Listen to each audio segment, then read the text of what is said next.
Hi everyone. I don't know if you guys can hear me. Cecilia, please confirm. Okay, is my microphone good? Is it okay? All right. Hi everyone. It is so nice. I have to flip my iPad. Sorry guys. Give me a sec. Yeah, I believe this is perfect now. So nice to have you all join us today. We will be discussing every single thing about remote work, how to get started, and we have an amazing team of speakers joining us today. So, first of all, I'm going to share my screen so that I can show you guys the presentation that I prepared for this because I want it to be exceptional and I want it to leave with so much impact. Okay.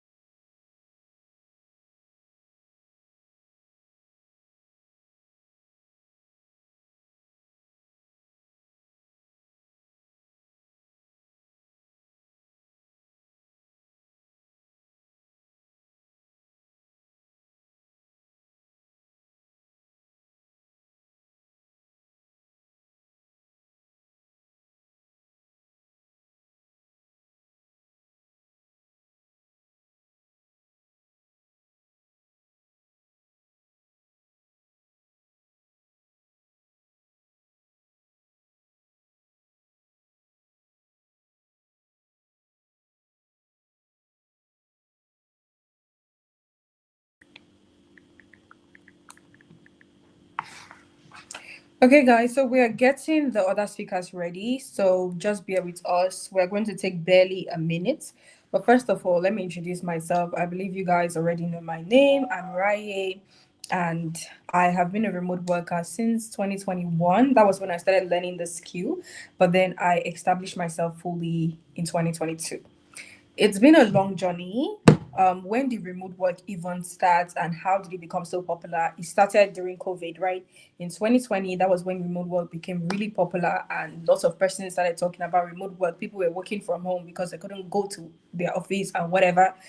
And then now it has become a full blown system. And you're here because you're interested in that system. Okay, I'm still trying to look for where to share my screen because just give me 1 second. I can't see it. I cannot see it.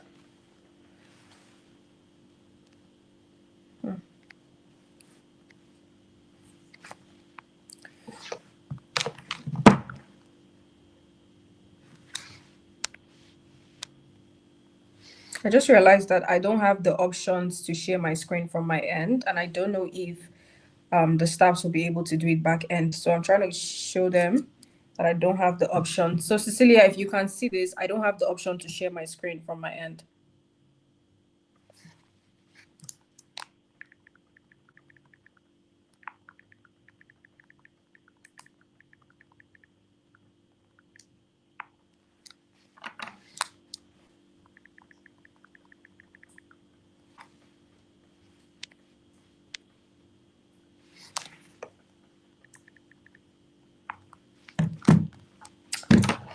As soon as they share the screen, we are going to begin. So give me a second.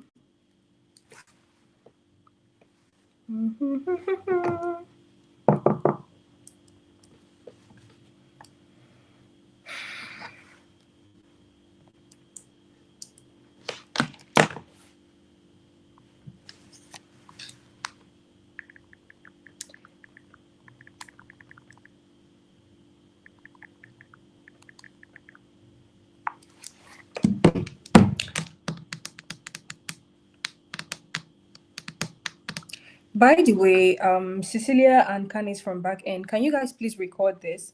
Because I believe that there are some persons that we're talking about how they might not be able to stay throughout.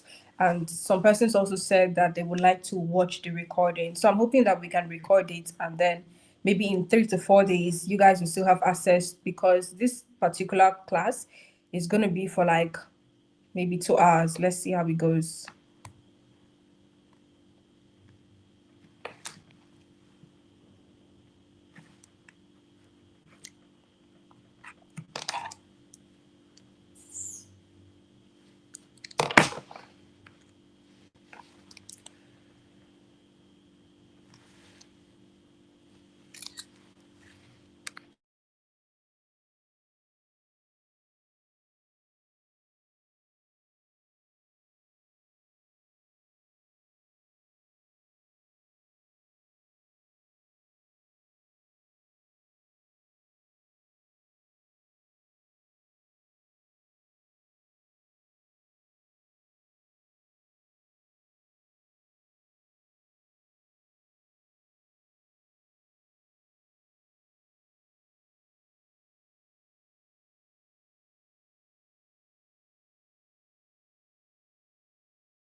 I don't know what's going on. They are having backend issues to share the screen and show us the entire thing, and now it's delaying the entire program. What is happening?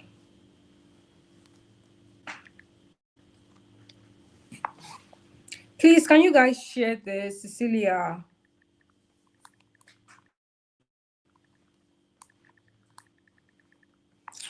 I have work. Come on, just sit down there.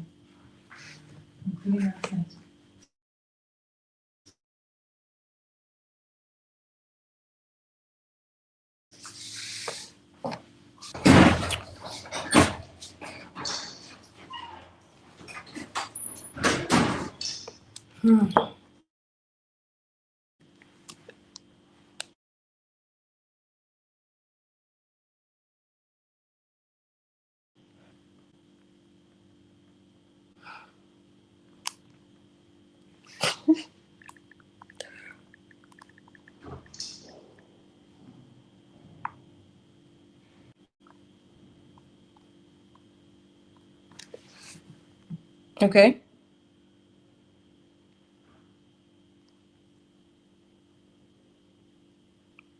Cecilia, I can see the screen, but I can't see Canva. Like I can't see the notes slide. I can't see it.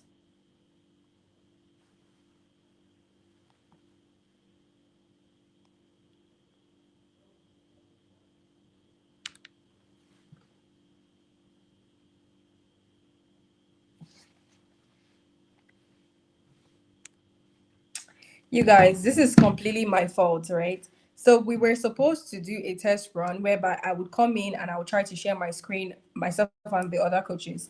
But I had a meeting and I wasn't able to come in initially, and they were not able to test run it with me and see if this was going to work. And I'm so sorry.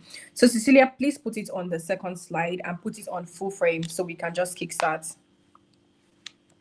The second slide.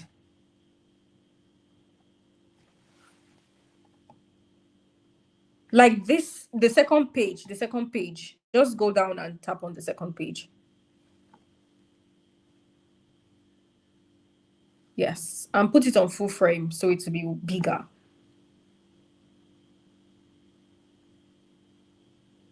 You can use the zoom feature,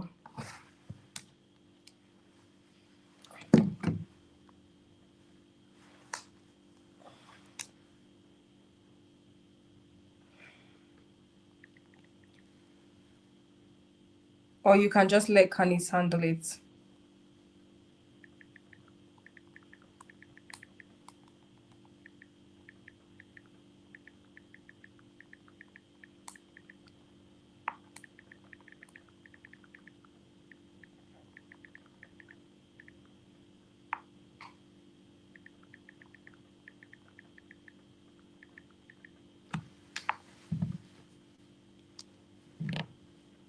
Please, Canis, can you share it this time around and zoom it boldly? Because since you're sharing it from your end, I can't see clearly and I'm not with my glasses.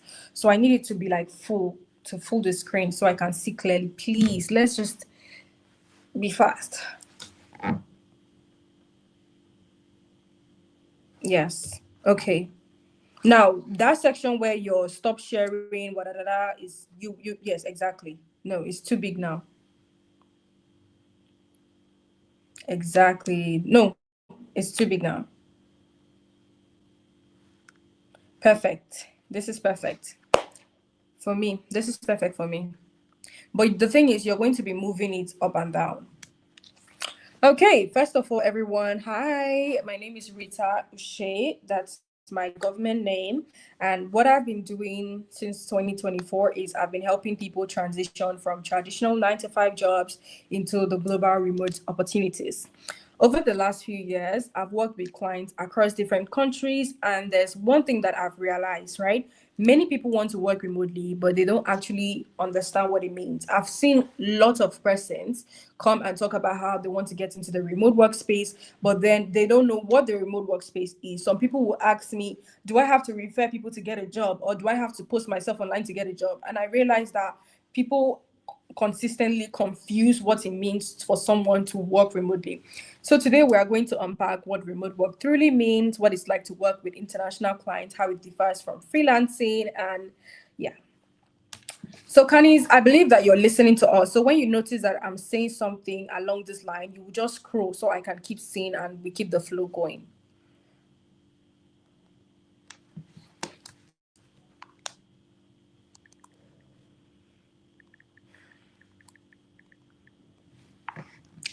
So we are going to talk about, first of all, we're going to talk about how it differs from freelancing, the steps you can take to start positioning yourself for global opportunities.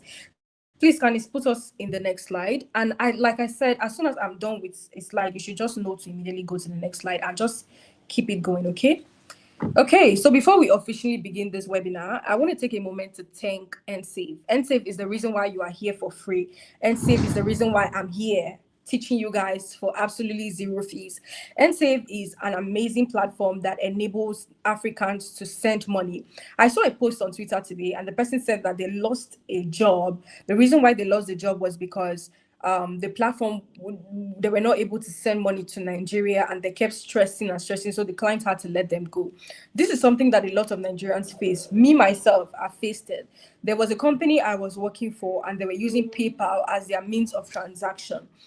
As at then, I think that this was like in 2022 or thereabout, PayPal wasn't taking Nigerians. Even till today, I think PayPal isn't accepting Nigerians. So I had to lose that job, and I was not able to get any international bank account and whatsoever, but not anymore. Right now, we have platforms like NSave that can enable you to create a bank account, and you can receive payments, and you don't have to be scared of, oh, I'm going to lose my job. Like, that era is gone. So NSave, with NSave, you can create a US bank account, you can create a Britain bank account. Even if you have people outside Nigeria, right, you can send this bank account to them and you can receive money using NSave. So we need to go and appreciate NSave. Please download NSave, sign up NSave, sign up and create an account so you can have an international bank account that you would use to receive payments from international clients. Okay, now let's get into this workshop. And first of all, what does remote work means? Because I get a lot of questions on what this means, and I'm like, remote work simply means doing your job from anywhere outside of a traditional office, usually from home or any location at all that allows you to stay connected online. For example, I'm talking to you and you're not in my location. I'm in my bedroom, right? My sister was here. I wasn't in my office. I was just in my bedroom. Now, you, on the other hand, you are in whatever location you are, and you are watching this. What we are doing is we are working remotely. I did not have to go to an office to sit down in the office to talk to you and then clock out of the office. No, I'm working from my bedroom. So remote work is like doing your natural job from anywhere outside a traditional office. You can be doing it from home, you can be doing it from any location at all, as long as you stay connected online. That's the major thing. Just work online. I just left a salon where I went to get my hair done, right? And I took my computer to the salon. So when I took my computer to the salon, I was working from the salon. Today is what? Today is Friday. And naturally, at the time I was at the salon, that was like 2 p.m. Someone who is doing a traditional 9 to 5 would be in the office and they would be waiting for, oh my God, let's 6 p.m. reach so I can log out. Da, da, da, da. But I personally, I don't have to wait for that. So the privilege of what remote work does is that it gives you your life. So you don't have to be in the office doing anything. You can do your daily activities as long as you're with your computer. You can do whatever it is that you want to do. Okay. Number two, it's not just working online, it's being employed or contracted by a company or individual to deliver real results. Now, what I mean by this is that when it comes to working online, some persons can do different things like content creation. That is also working remotely as a content creator. Other people can do some things like sorry, someone Cecilia, someone just commented saying it's just rolling, but it hasn't started. So I want to make sure, please check the comment section on YouTube and make sure that this is actually broadcasted before I continue. Make sure that people are watching and seeing me.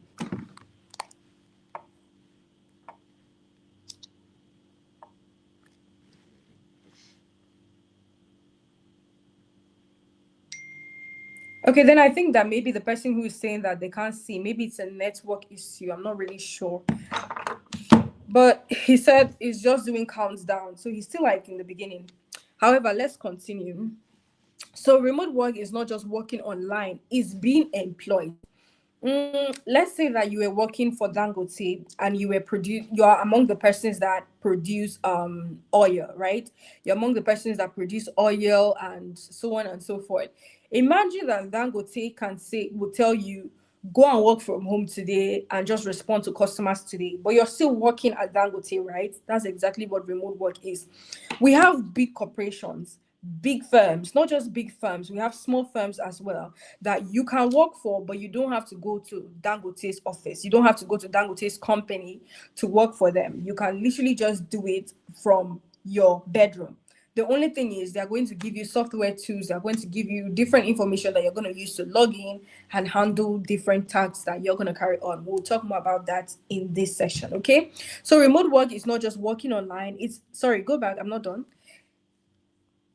Yes, it's being employed or contracted by a company or individual to deliver real results. The same way someone in an office would do. The only difference is the location. You're not working from Dangote's company. He told you to work from home. So you carried your load and you came home and you're working from home, but you are employed to work with Dangote, okay? Now, let's get into the next slide. I can't. Okay, so let's think of it this way. I had to put like a rough example because I want you guys to have like an idea on what we're talking about. A remote worker can be part of a company based in Canada but live in Lagos, Nairobi, or Manila, which is Philippines, right?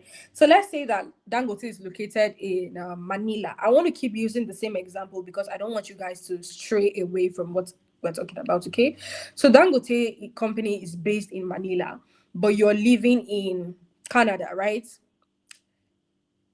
Okay, so I think you're trying to put it in full frame. That would be nice so that it can look bigger.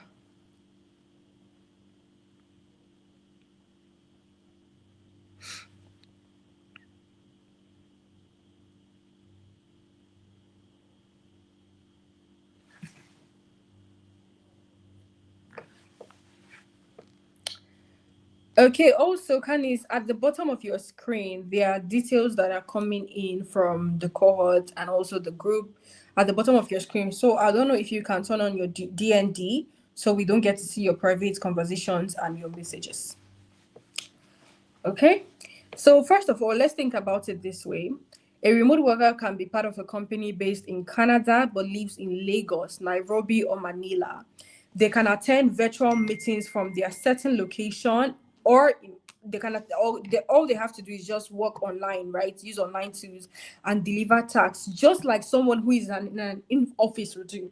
So now that office you're working in right now, do you know that anything you're doing in that office, as long as it's not something that requires your physical presence, you can do that from home? Is it to do receptionist, to take calls? You can do that from home. You can even check someone into a hotel from home. So majorly, most of these jobs are things that can be done virtually, but you just check into the office to do them. And that's what I'm trying to get you to understand. So remote work is not about working less, it's about working differently. It's built on trust, accountability, and communication. It's not about being online all day.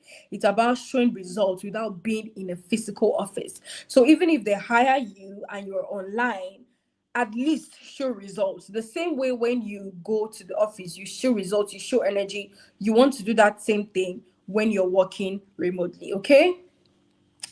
Let's go to the next slide. What is it like working for international clients? I feel like this is the most asked question. What it's like working for international clients. Working with international clients can be one of the most rewarding experiences, but then it comes with expectations. Here's what you should know. Number one, high profile standard. Clients abroad don't just want skills, they want reliability.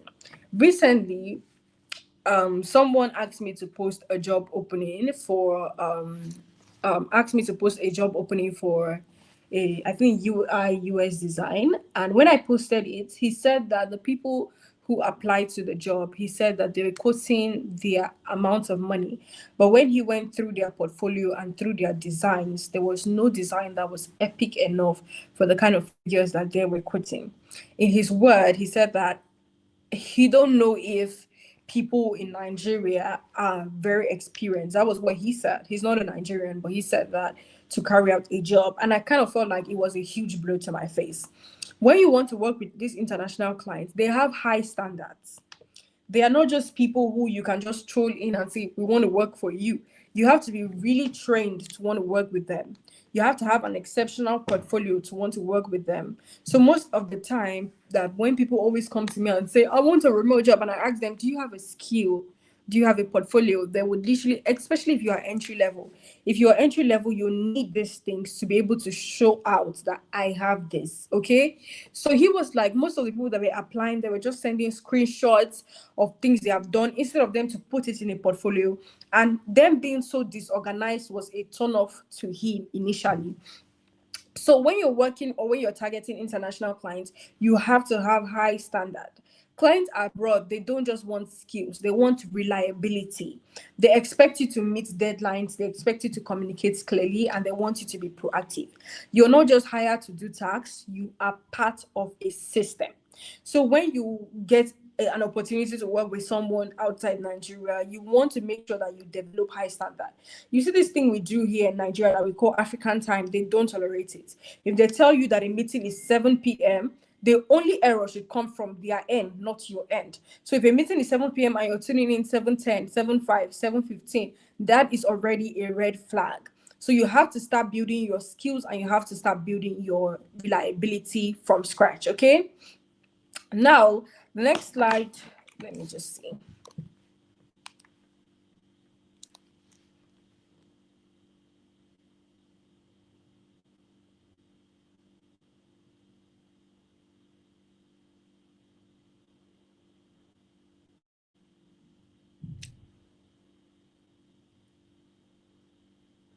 Okay, so what is it like? What number two, cultural awareness. You're going to work with people from different backgrounds, meaning that you're going to learn about time zones, communication styles, and even workplace etiquette. For example, Americans may be direct while British clients prefer subtlety. Understanding these differences help you build a stronger relationship, right? So you need to understand sometimes you might be opportunity to work for Canadian clients, you might be opportunity to work for clients in America, or just understand the different time zones. I had a student who just missed an opportunity to get a job because they told her that interview was 5 p.m. and she did not cross-check the time zone, and she in her mind she already set it that it was 5 p.m.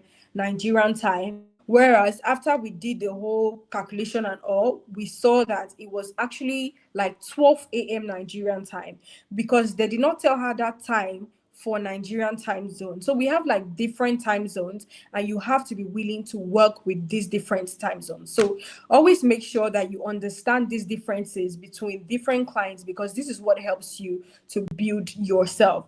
Now, the next slide, please. Number three, global exposure. When you work with international clients, you're not just earning, you're expanding your worldview. You start to see how global businesses operate, how they use tools, how they manage time, and how they scale systems.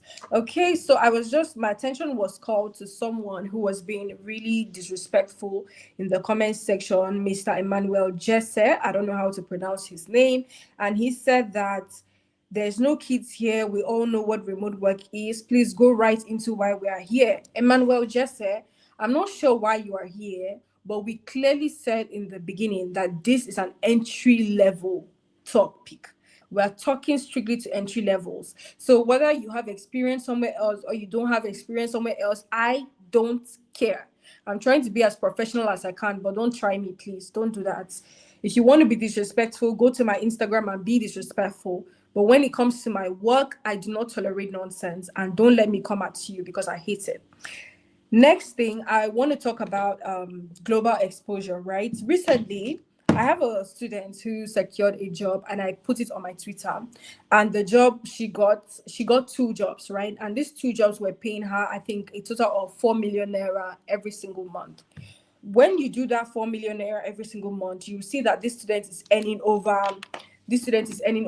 48 or there about 48 million in a year. Global exposure would allow you to think that this is normal, because there are people who are doing these jobs outside Nigeria and they are earning this much. But you, as a Nigerian, you cannot believe that it's possible for someone to work for an international company and make much.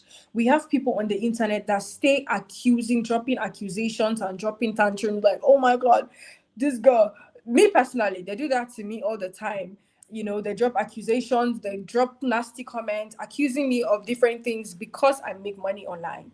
So when you also get into that space, there are people within you that are working online. You might think they're prostitutes or they're Yahoo boys, but they just have global exposure and they are making their money right where they are, and they don't even have to come and say anything to you. If you like, believe. If you like no believe, not their business. So you're not just expanding or earning, you are expanding your worldview. You're going to start seeing how global businesses operate, how they use tools, how they manage time, and how they skill systems. Okay, so please take us to the next slide.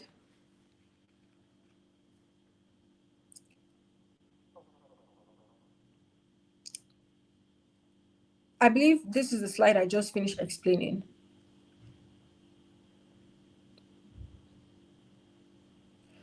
Now, let's talk about the tools and the systems that people use to work remotely. These are some tools that you need to get into your head when you leave this training that we're going to talk about, right? I want you to write these tools down, and if anything, you need to go and learn how to use these tools, because this is what you will most likely be using to work for United States, whatever, international clients.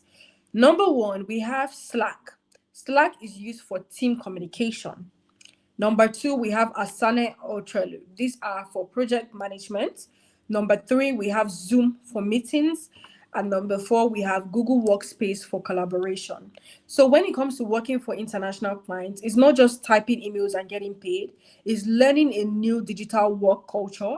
You're going to be amazed how working with one international client can change your entire mindset. So if you've ever been curious, like, what kind of tools do I need to work with international clients? These are the tools that you need to work with international clients. Of course, this is a free training, so we are not here to teach you how to use these tools, but we are just giving you an idea on the tools, so you can go on and study these tools on your own and practice how to use them, so that whenever you get an interview or whatever, you'll be able to efficiently tell them that, yes, I can use Slack, I can use Asana, and so on. There are so many tools out there. There are project management tools, communication tools, and these tools, they are just among them. So we have Google Workspace, which is for collaboration, and Zoom is for communication. Zoom can be used for meetings. Asana or Trello, they are for project management. Slack is also grouped under communication. So if a company hires you, right, they are going to add you to something called Slack, which is for communication. Just like, let's say you're working with a Nigerian company and they add you to WhatsApp. WhatsApp is the kind of platform that international companies use Slack for. I don't know if you guys are getting me. So WhatsApp is what they use Slack for, while Asana or Trello it's used for project management. If you go watch or learn it more, you'd be able to understand, okay? So let's go to the next slide.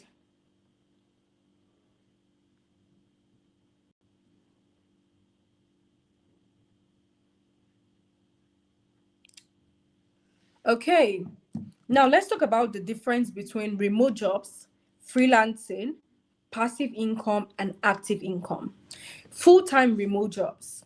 That's why I always tell people that they need to know what they're asking for whenever they say, I want to get a remote job.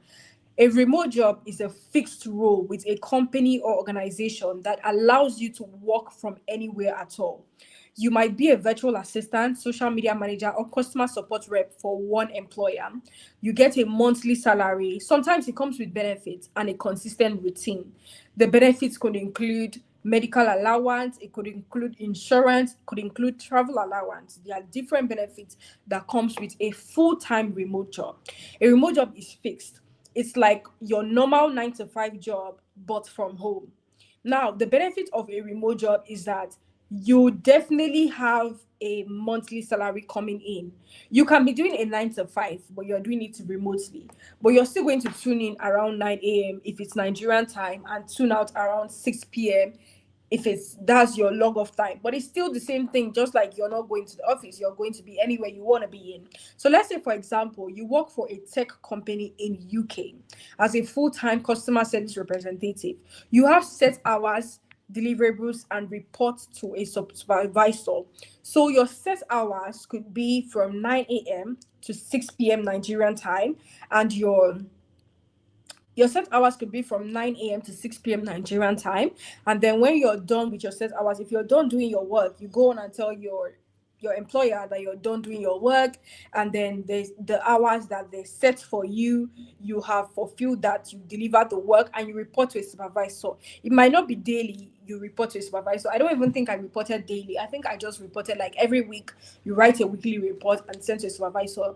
Some companies like daily reports, so you could also just wrap up a daily report and tell a supervisor, this is what I did today. I handled 10 phone calls per hour. I did 60 phone calls per hour. That's how it works over here.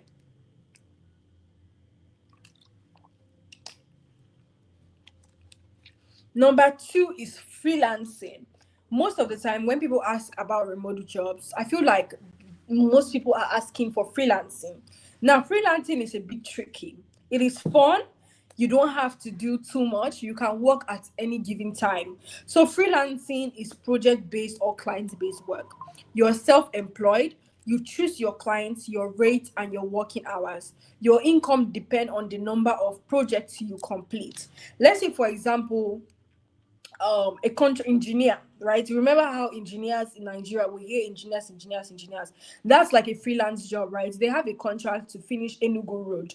Once they are done with Enugu Road, they can go to Uyo Road, or they can be doing the same thing at the same time.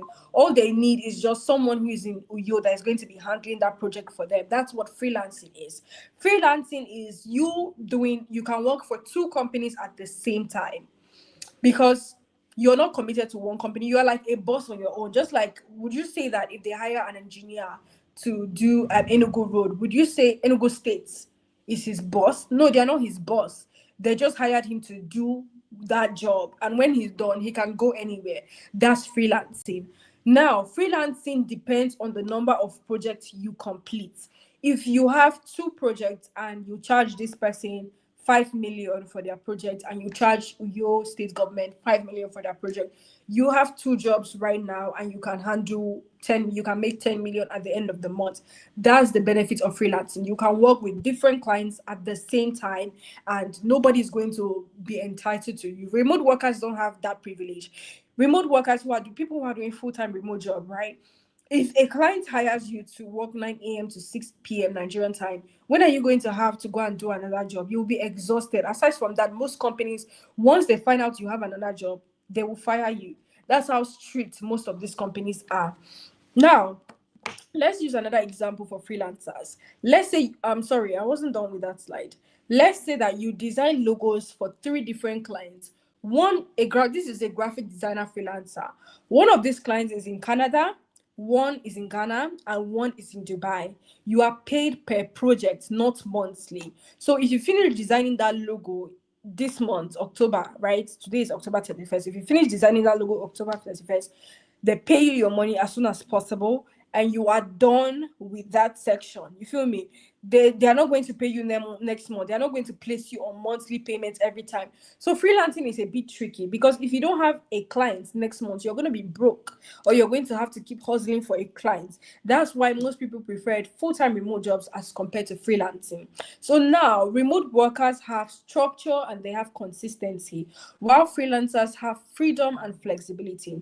It is freelancing that some people do, that they can wake up around 9 a.m. and they can go and do whatever they want to do, and then by 6 p.m. they start working, or 4 p.m. they start working. Why? Because they are freelancers and they can work at any time.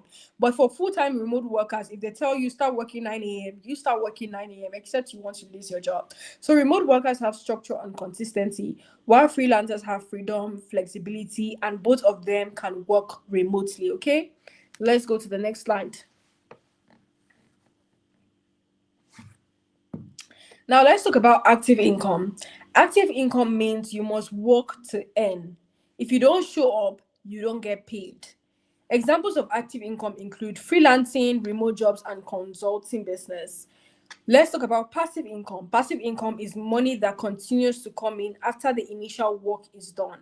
Examples of this include selling digital products or online courses, affiliate marketing, YouTube monetization. So most people can start with active income like remote jobs and then build passive income streams later. So it's a ladder, it's not a race.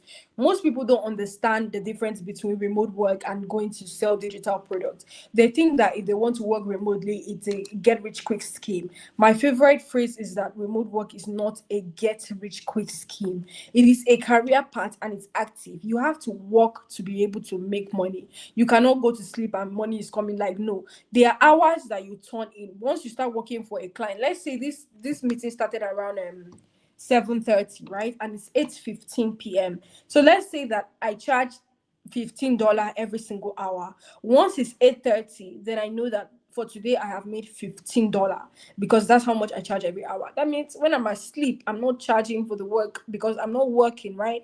That's what remote work is about. It's not a get rich quick scheme, it is a career path. Okay, so Candice, let's see the next slide, please. Now, let's talk about some common misconception about online. Nigerians have about online work, remote work, da da da da.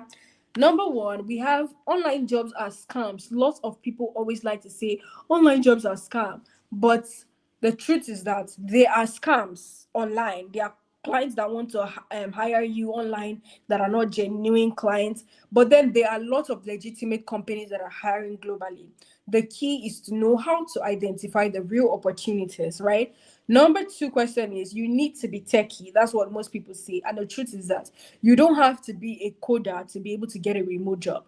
There are some roles like customer service, virtual assistants, content writing, and social media management. These are roles that are all in high demand. And you don't have to code to do any of these roles. You just have to learn how to use a computer, learn how to work in these skills, and you'll be able to skill it. Number three, it's only for people abroad. The truth is, many Nigerians and Africans are already working remotely, myself inclusive.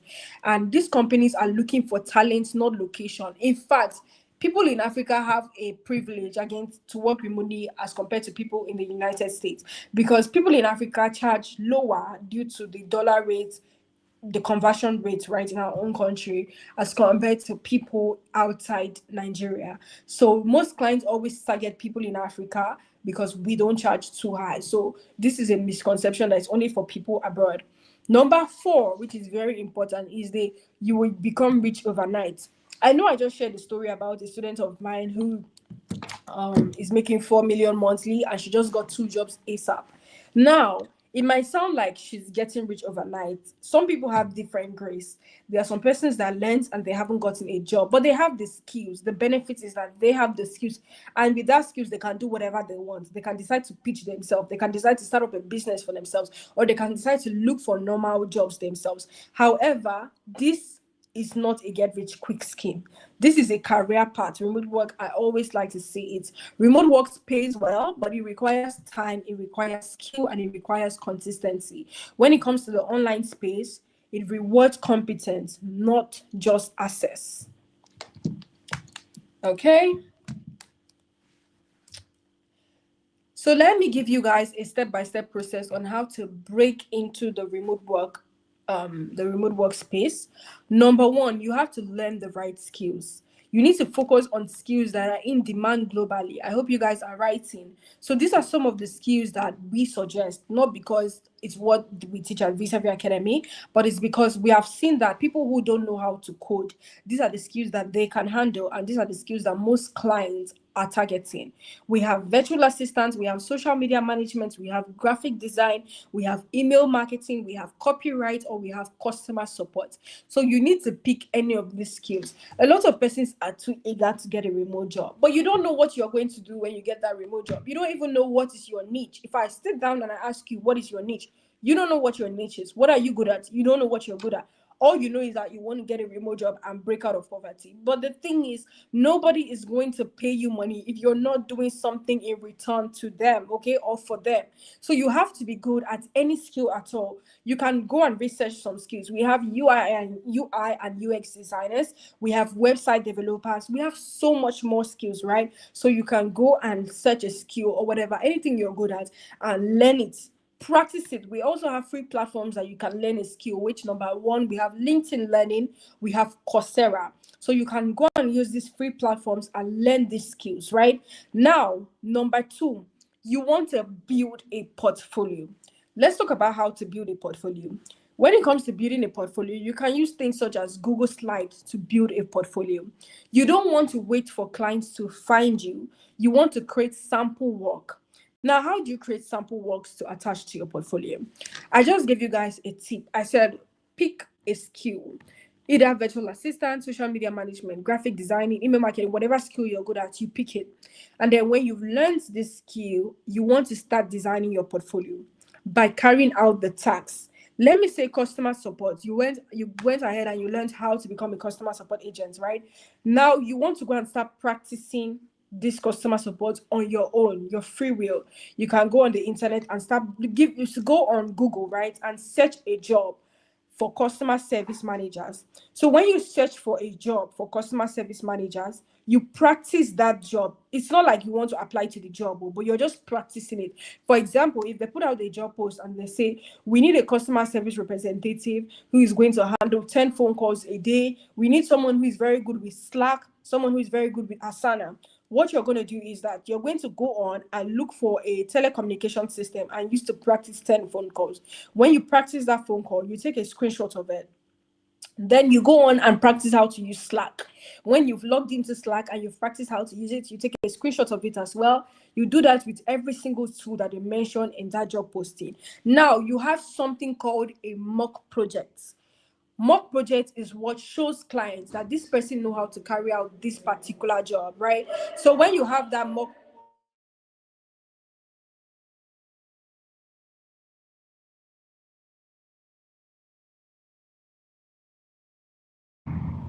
Okay, so when you carry out these mock projects, you can now take all that screenshot and put it into your portfolio. Your portfolio can be designed using platforms like Canva. You can go on Canva and search for portfolio and use that template to design one. Okay, now you can also use that to get testimonials. Your friend that own a business, you can tell your friend, if you're a social media manager, tell your friend, let me help you manage your social media accounts. Go there, help them to manage their social media accounts, screenshot their social media page when you started managing it, and screenshot it after you started managing it. If there's any big change, you screenshot that change and you put it into your portfolio, letting your clients see the before and the after. This is strictly for entry levels, for people that don't have experience, for people that don't have jobs or have never gotten one.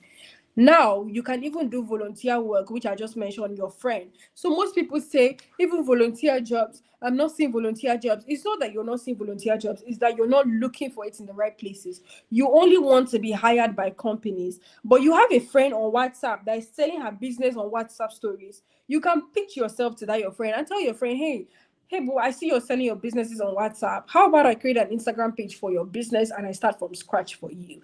I'll put up all your pictures or images you're posting on WhatsApp. We'll put it on Instagram and we'll build an online presence on Instagram for you. You, on the other hand, that's the volunteer work you're doing for your friend. And before you know it, you've set up this girl's Instagram page. When she starts running ad and the page get big, you know that you contributed to her success. You've been able to build confidence for yourself as a social media manager. So if any international clients hire you, you know exactly what to do because you started from scratch. So whenever so many persons be like, oh my God, I don't really think I know how to do this, I laugh because I feel like it's not that you don't know how to do it, it's that you're not trying. Because if you're trying with your friend group, you will do it. Even with yourself, you can create up a fake Instagram page for yourself and make it look as if you're selling clothes, but you're just trying to build that account step by step. The only thing is that most people only want to work for big companies, but it's very much okay for you to work for small companies. You don't have to feel like you're not getting somewhere because you're working for small companies. In fact, let me show you guys my foundation, right? Because when I'm talking, I feel like people will not trust what I'm saying. But this sorry This is my sister's fashion brand, Bonnie's Apparel. I don't know if you guys can see it. This Instagram page, I started managing this Instagram page since 2021 when I started my career. She did not have an Instagram presence. I created the account and I started managing it for her, creating it for her. So when I was able to manage the page to a certain level, I put it into my portfolio. And if I tell you guys that this Instagram profile got me my first social media job, you think I'm joking, but it did, because I showed them when the account had 0 followers to when I took it to over 800 followers at that time. Or yes, until something happened or the account got banned and we just had to take it back up. I showed them how I took the account back up. So if you do this, you have a high chance with the clients. Number three, you need to learn how to optimize your profile. You need to create a strong LinkedIn or Upwork profile that highlights your expertise. People don't understand. People think that LinkedIn is for crews. But you see that LinkedIn, people are getting jobs on LinkedIn. They are using the Boolean search to get jobs on LinkedIn. If you go on LinkedIn and if you consistently post, if you give yourself a challenge that for 30 days, I'm going to post my work, you need to post work that will attract clients to you. Some people go on LinkedIn and they start posting things that are very unrelatable. For example, they go and start talking about their family problems, talking about how my life is this, my life is that. No matter how much you want to talk about that, you need to look for your target audience to be attracted to you. So when you go on LinkedIn and your target audience is, I want to get a job on LinkedIn, you want to make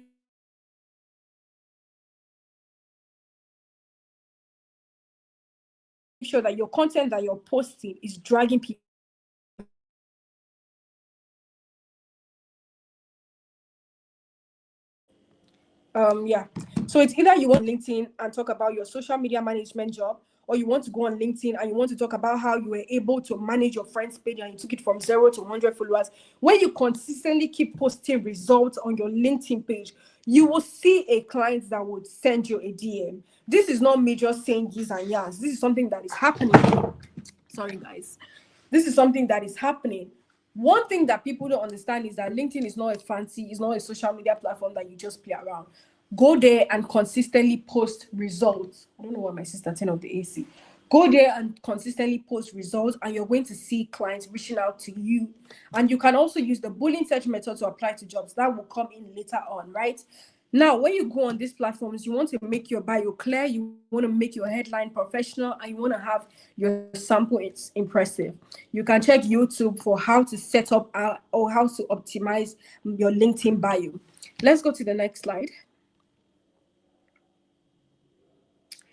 You want to develop soft skills. Your ability to communicate, meet deadlines, and adapt is going to set you apart more than your technical skills. If a client gives you a job that you cannot handle and you're able to tell the client, I'm so sorry, but I cannot deliver this job by 8:30 Nigerian time, can you push it to 10:30? That would make sense. Instead of ghosting your clients when they give you a job, you don't respond to their messages, you don't tell them anything. They will end that contract before anything happens. I have had my fair share in this. You need to meet deadlines and adapt. This is going to set you apart. Number five, you need to network and position yourself. Referral will get you a job. So you need to learn how to join remote work communities. These communities exist on Facebook, they exist on LinkedIn.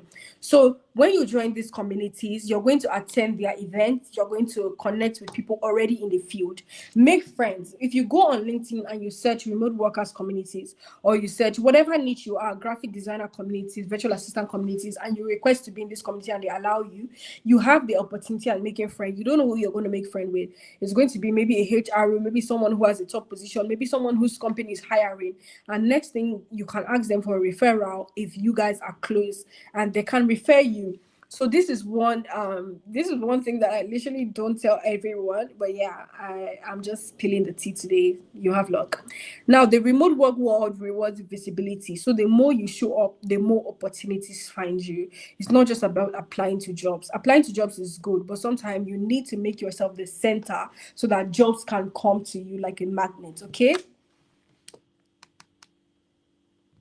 Now, remote work is not the future, it's the present. Every day, global companies are hiring people from Africa. So the question is, are you ready? Are you skilled? And are you positioned enough to be seen? Because opportunities are real. They are literally everywhere. And if you listen to us today clearly, I will tell you there are a lot of opportunities. So my name is Rita and I'm the founder of Visa Academy.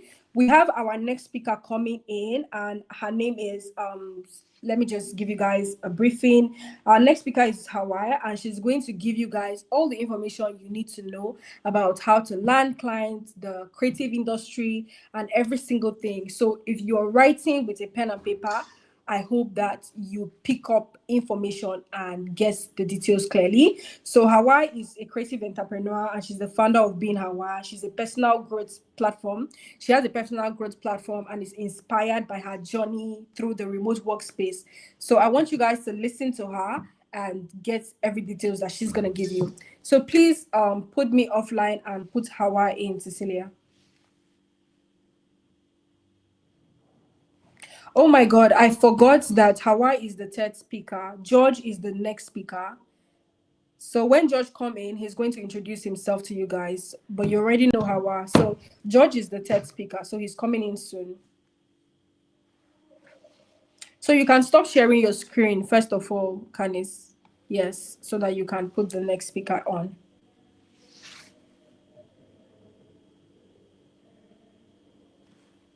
Okay.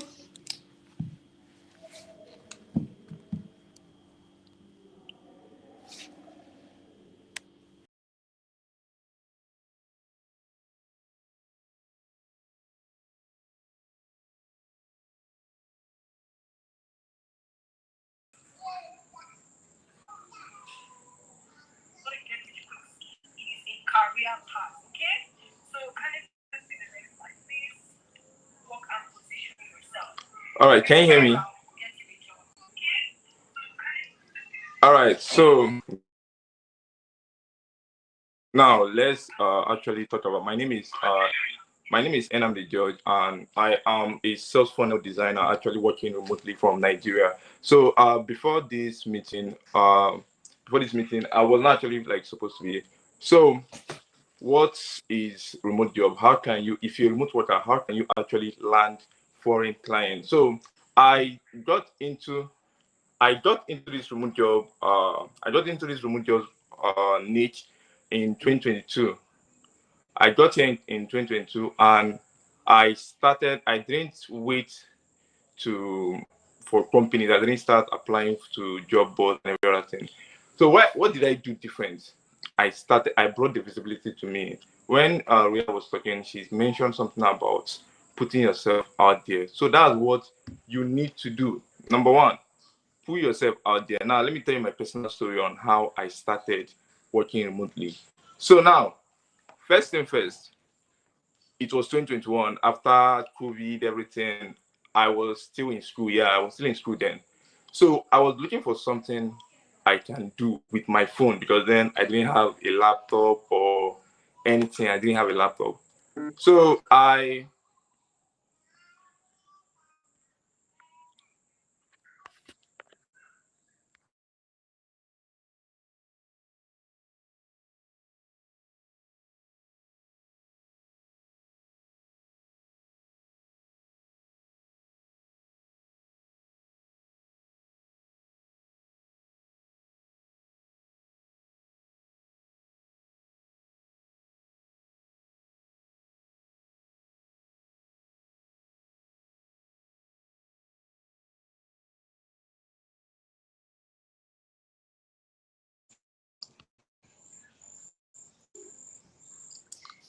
right. So okay, I was having some network issues and everything. All right, so first of all, let me introduce myself again. My name is George. I'm a sales funnel designer working remotely from home. Okay, so before everything, I'm going to be speaking on how you can transition into remote work, how you can get into remote work from you're like from Nigeria working in the global space because that's what I'm doing. I didn't go to job boards, I didn't do all that. So my story started, I'm going to be telling you guys a bit about me and how I started working remotely and like working with foreign clients because that's mainly my niche now. So what do I do first? My name I am a sales funnel designer. Sales funnel designer. This maybe for you guys, this might be your first time hearing that like job title or something like that. So what do I do as a sales funnel designer? I help companies turn strangers into buyers. That's simple. That's what I do, and I get paid for it.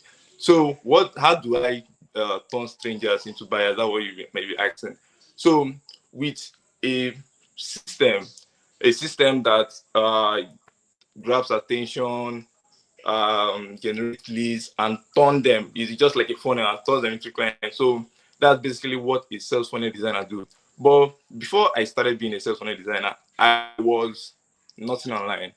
I had no skill. I had no remote job. I had nothing. I was just a ghost online. So 2022 was when I actually started. My first ever remote job was in 2022 around September. So what did I do different?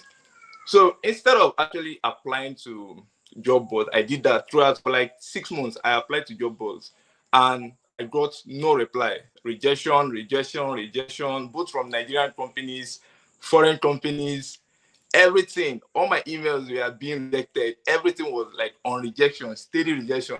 So I actually thought that remote job was not for me because imagine sending out 10 emails in a day and you are getting zero replies. The ones maybe two will reply you and they are like, I'm sorry to inform you. I'm sorry to inform you. I'm sorry to inform you.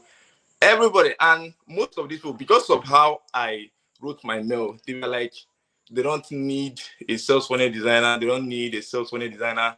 They don't need this. They don't need that because I didn't position myself properly. That's one thing now. Positioning now can take you from point A to point B with your own skill set. Now, the a sales funnel designer is actually a niche I created for myself.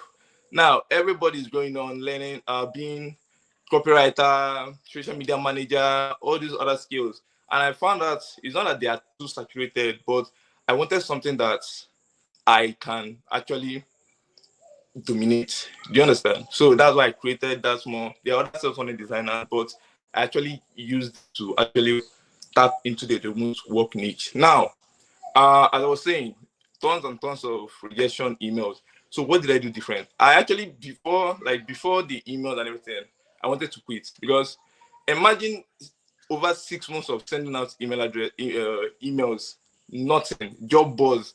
I applied with different job boards, but it did not work out. So what did I do? I started posting my work. I started showing people what a sales funnel does because now there are categories of things as a remote worker. Now, if you're a remote worker, this like for newbie remote workers that people are still coming into the niche that don't understand anything or that want to, or they're already in the niche and they want to go into the global world. Now, number one, if you are a remote worker and you have not gotten any job, you are not, or maybe you are trying to break into the global market, the only thing I advise you is start putting yourself out there. Don't expect emails. Don't expect companies to be the one like applying to companies and expect them to reply. Sometimes putting yourself out there. My first ever remote job, I didn't apply for it on any job board. The company reached out to me. How? I made a video on why your business needs a sales funnel designer. Because now most of these companies now, because of how I structured the whole sales funnel designer, what is a sales funnel designer? If you're a copywriter, you can actually become a sales funnel designer. But the way I structured it and actually became an authority in that field, and the way I was talking about it on my social media platforms. The company reached out to me. I was like, okay, can you do this? We are having this issue. Maybe we are not generating. We are having visibility, but we are not actually turning them into sales. So I was like, okay. And first of all, before I even started working for the company, I did not charge them. So I was like, okay, you are having visibility and you are not turning them into sales, meaning that your funnel is not like you don't have the right strategy and you are not converting strangers into customers. So I drafted a simple funnel that actually brings a stranger and turn them and educate them and actually nurture them into paying clients. So when I gave the company the design I did, they were impressed. They were like, oh, so actually we need a funnel designer. That was when they started reaching out to me and was like, what's your pay? How can you actually like start working for us? And now Rhea said something about Ria said something about what do you call it? A freelancer and a remote worker, the difference. Now, what I want to tell you guys, if you're starting out, if you're starting out, for me, I work remotely. I work with 3 companies, Jenga Tech, and a whole lot of them abroad. So now, if you're starting out, you can actually do both. How? How do I mean? You can do both. You can be a freelancer, you can be a remote worker. Now, I will explain. Being a freelancer means working on your own terms, right? That's it. Why remote work means working for a company and then paying you monthly and all those stuff. Now, why do I say you can do both? If you put yourself out there, now let me give you guys an example now. You are a UI UX designer. Yeah, you're a UI UX designer and you are very great at design. Your designs are mad. You are the best in UI UX. But you don't have any remote job, or you are applying for a remote job, or let's say you have a remote job and you don't have any online visibility. Do you know that because of you don't have online visibility, you are missing out on the freelancing part? Now, what am I advice? What should you do? Imagine now being a UI UX designer and you have a social media account where you are actually putting out your content, showing people how good you are in UI UX. Do you know that even if you are working for a company, you will be getting clients, like you'll be getting contract gigs, you'll be getting freelancing gigs.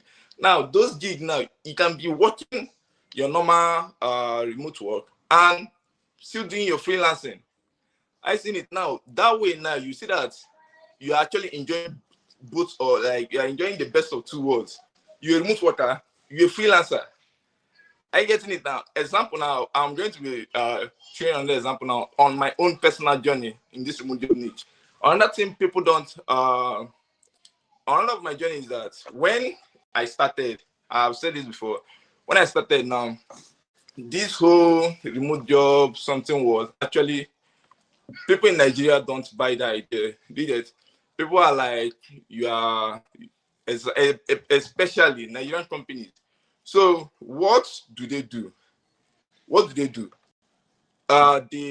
The when you apply for jobs, especially Nigerian companies, they'll be like, uh,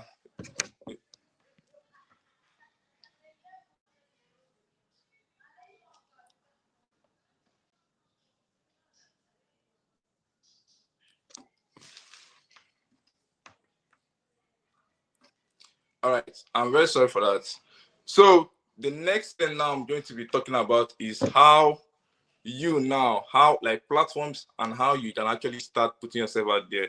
So another one is LinkedIn. So a lot of people are thinking that LinkedIn is the only social media platform you can actually get jobs from, but that's not true. Any social media that has link that you can put your link to, you can actually get a job from there. Any social media that any social media you are on, Twitter, TikTok, Facebook, Instagram, LinkedIn is just one of the best there. But you don't have to actually look down on the remaining. Example now, I've gotten a job from TikTok, I've gotten a job from Facebook, Instagram.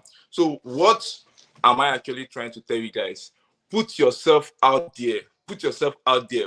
If you're a copywriter, create content on copywriting, post it on social media, post it on TikTok, post it on YouTube, post it on Twitter, post it on this social media. So even if you are applying for jobs and you are not getting them, clients will be reaching out to you based on your content, based on what you are putting out. If you're the best and you don't actually put yourself out there, nobody will know. No, people don't care about the best. They care about how well you are known. Even these companies, some of these companies now, and another thing Nigerians are having problem with, another thing newbies that are going into this remote work are having issues with, not actually, one of the problems they're having is not actually tailoring their portfolio well when applying for foreign companies. Example, imagine applying for a international role and you're using your normal email. You don't have a professional email. You're using uh, you're using let's say an email with your nickname, emiswag.com at gmail.com.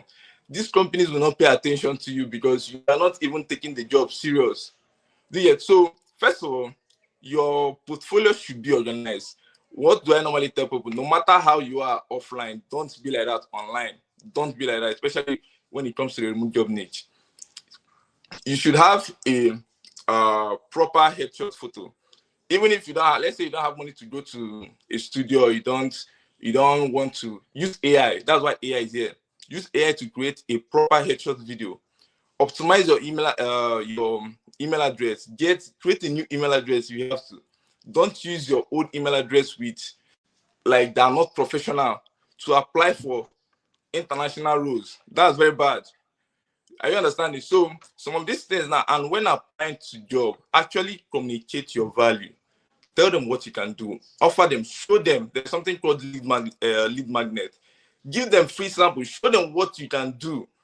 Show them results. Ria was talking about how she grew her sister's Instagram account from 0 to 800 followers. Now that's testimonial. That's results.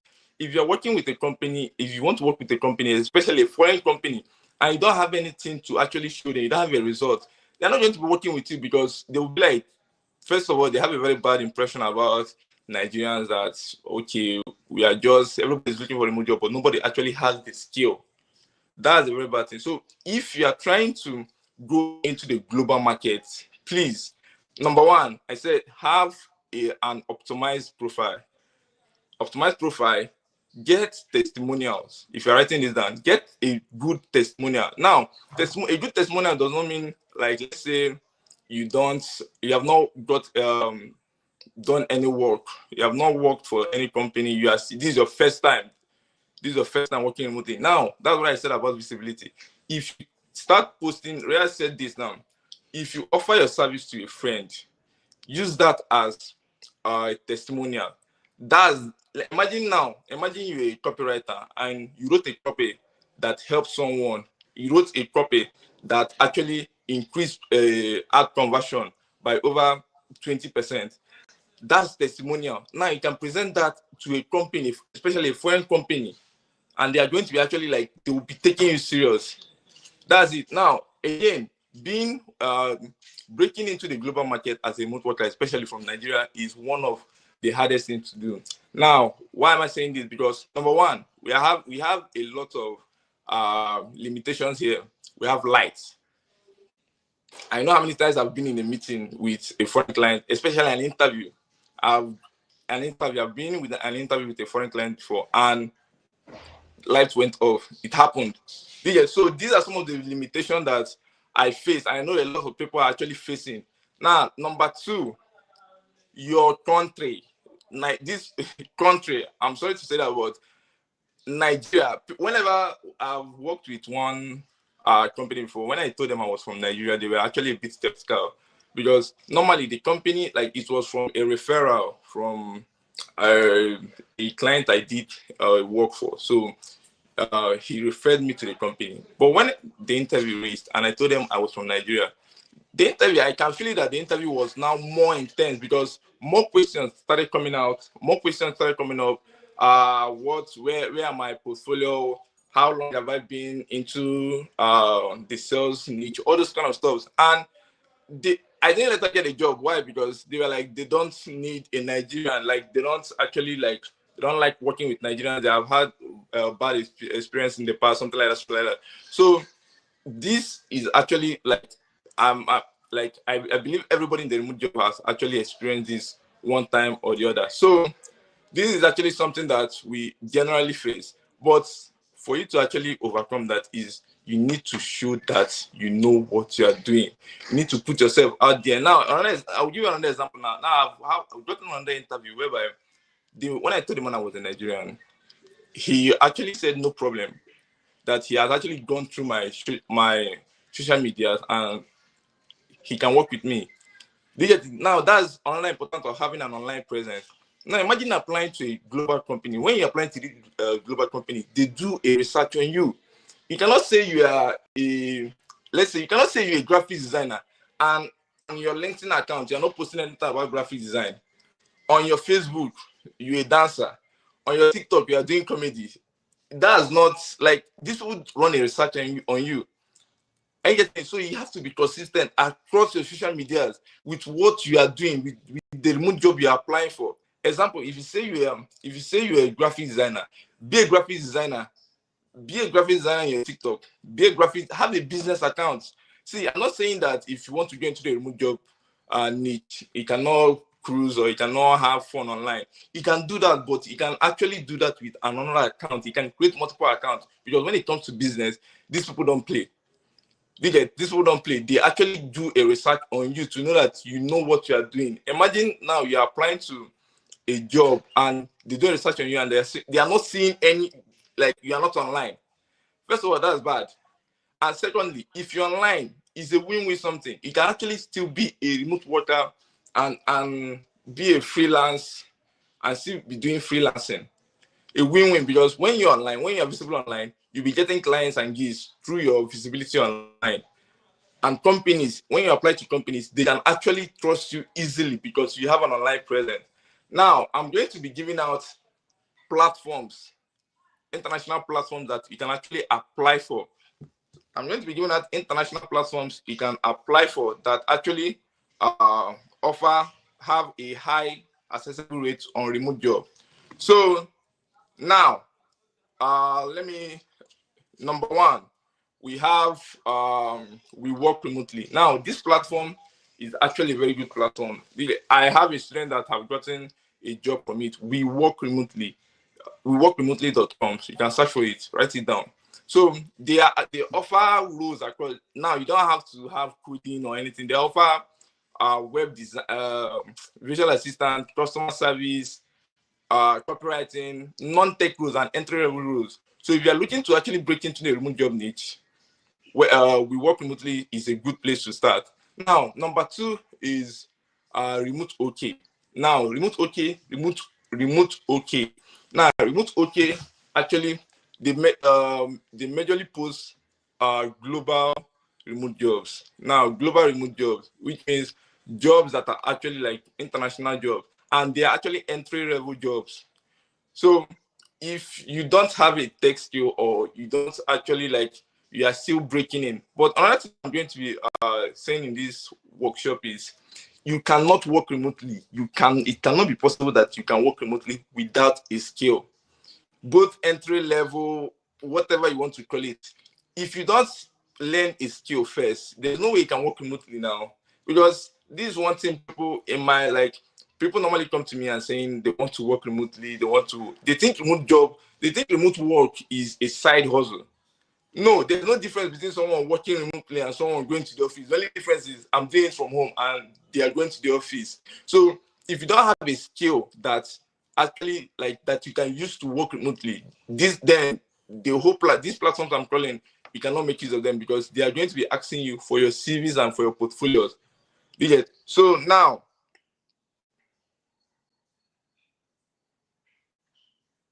so the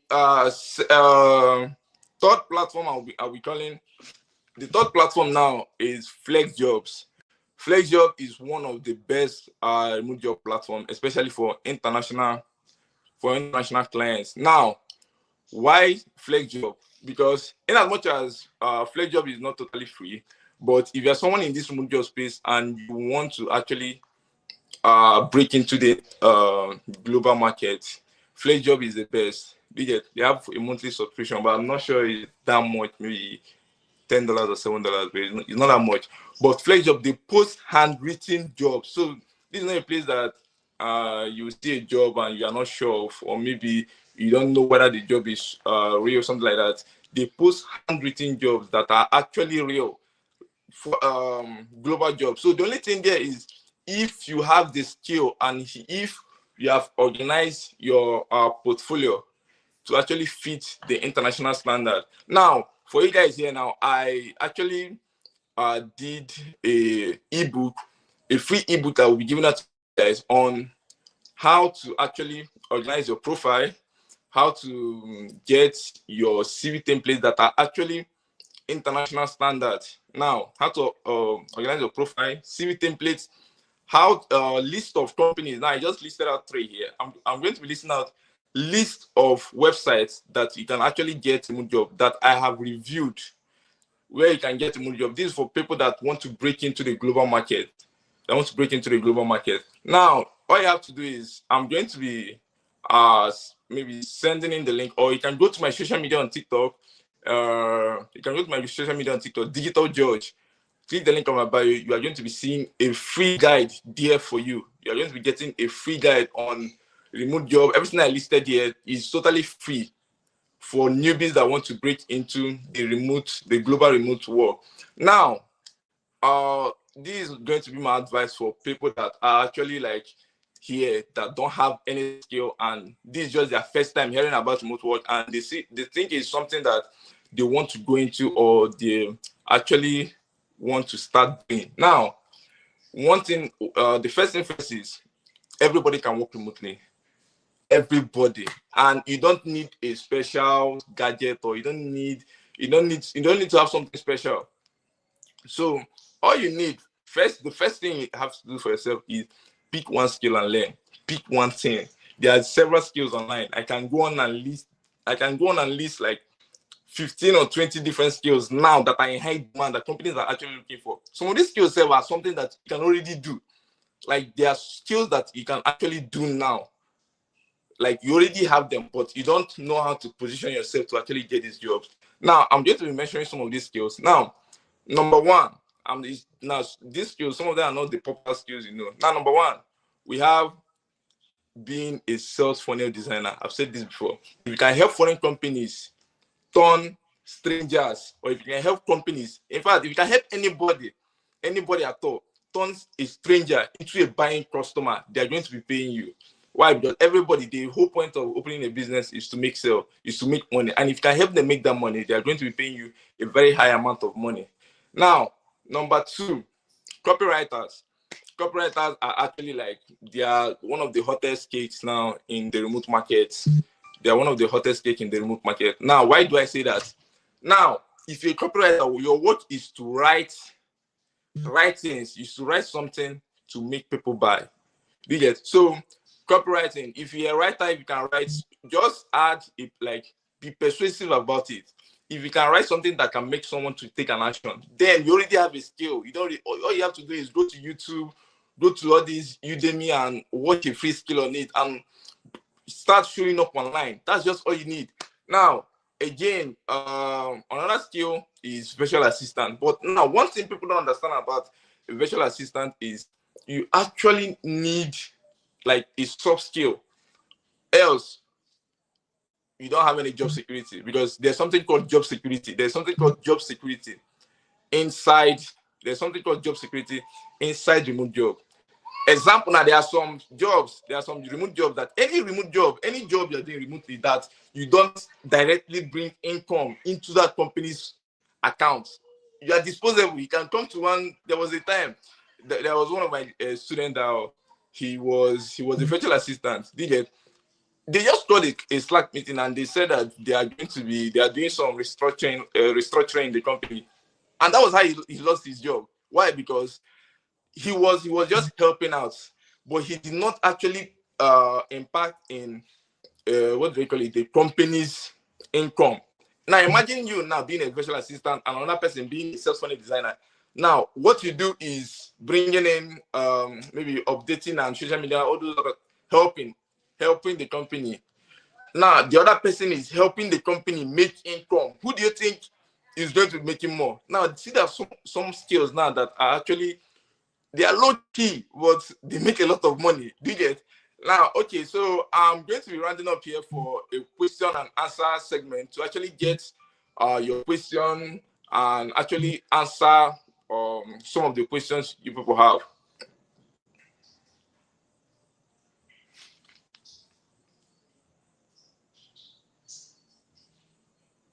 Hello?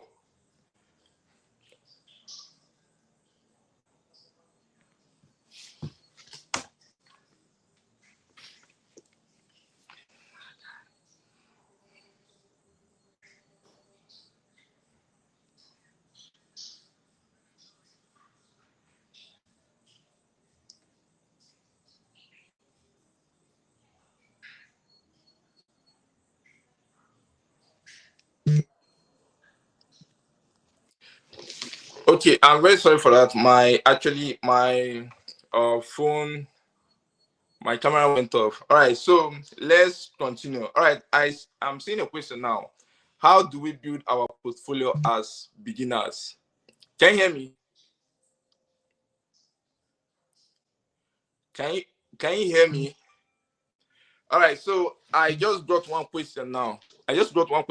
How can you build your portfolio as a beginner? All right, so now I've said this before. If you're a beginner and you don't have any experience, there are lots of ways. First of all, optimize your position yourself very well as an authority. People buy from people they feel like has enough knowledge in a particular field. So if people look at you and they feel like you don't, if people look at you and they feel like you don't actually have that knowledge and you can't impact in them, then they are not going to. So make your profile, your portfolio actually look like a professional and add testimonials. So I'm going to be rounding up this section now. So for the newbies now, if you are someone that actually feels that you want to break into the global market and every other thing, with everything I've said here now, is actually a very easy something to do. It's very easy. What do you have to do? Number one, I've said number one. Number one is post visibility. Put yourself out there. If you're a virtual assistant, post about virtual assistant. Post about virtual assistant. If you're a copywriter, post about copywriting. If you're a graphic designer, post about graphic designer. So even if you don't get a remote job, you will get gigs. Number two, optimize your profile. Be what you are saying you are. Show results, show testimonial, show that you can be able to do this, because foreign clients hate it when another thing is in your testimonial, and when they do a research on you, they are seeing totally different stuff. So number three is be consistent. It's not easy. It's not easy at all. I'm telling you that it's not easy. The remote job space is not easy. It's not the quickest thing. You can join this. You can actually join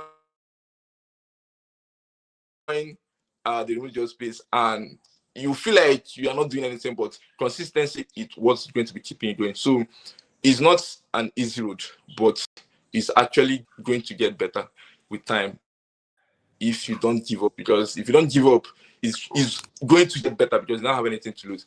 All right, so that's going to be all. That's going to be all on how you can break into the Okay, so global I think we should market. take George, are you seeing the questions on YouTube? I feel like we should take some questions. All right. I can see some of the questions on YouTube. I can see them now. Okay, so someone is asking, it said someone said you should do you have any idea on customer support? First of all, there is a let me talk about a misconception against virtual assistants.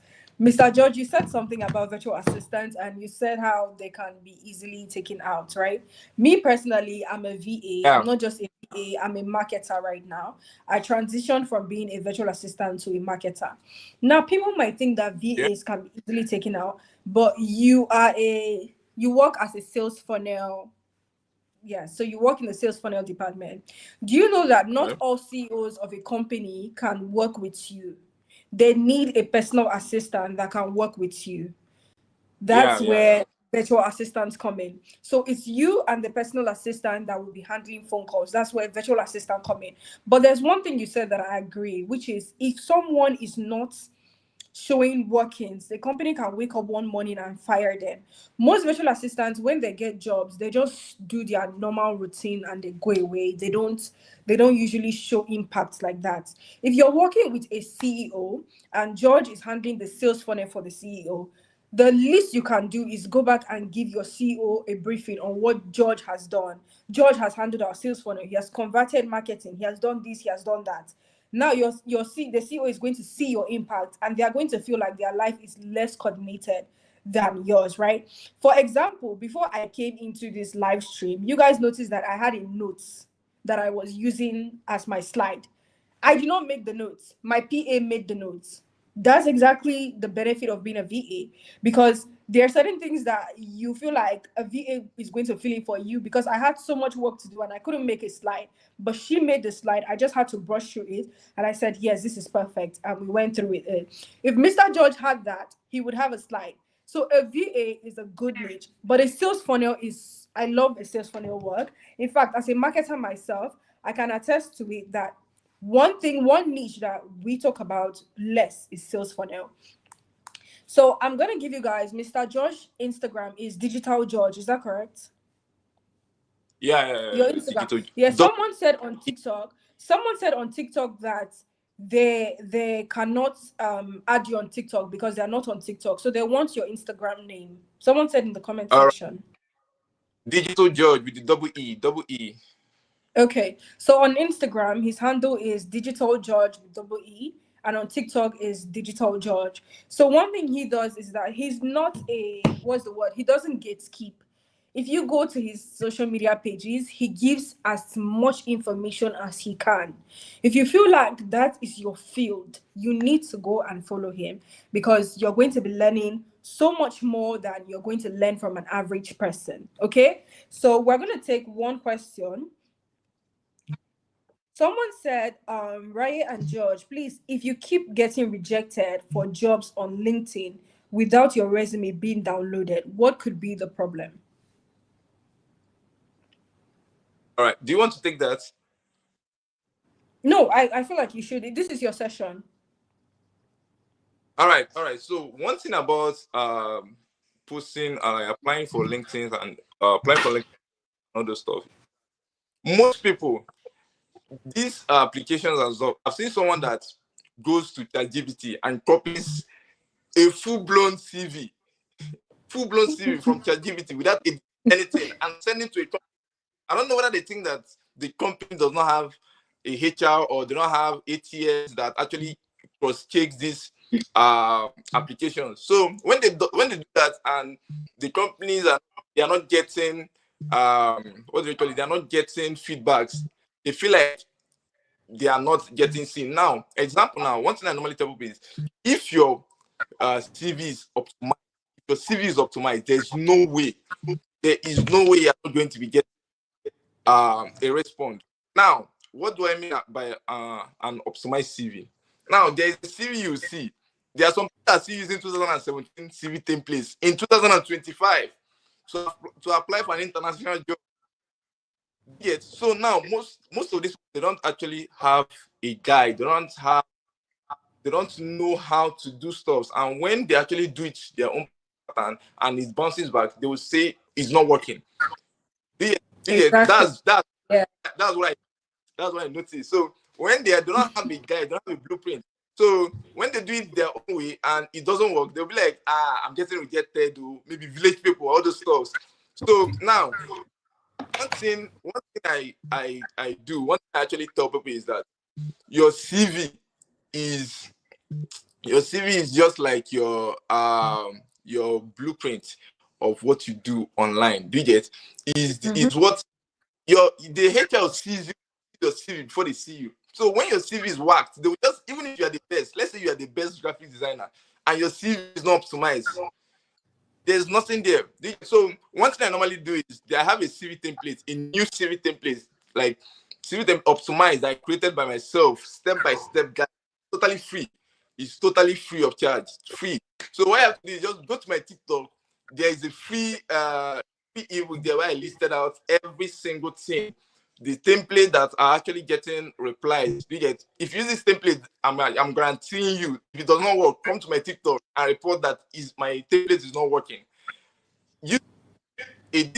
I'd not say use it like that. When you get a template, actually it did something, because one thing I've observed about people online is they do something, they just go by us.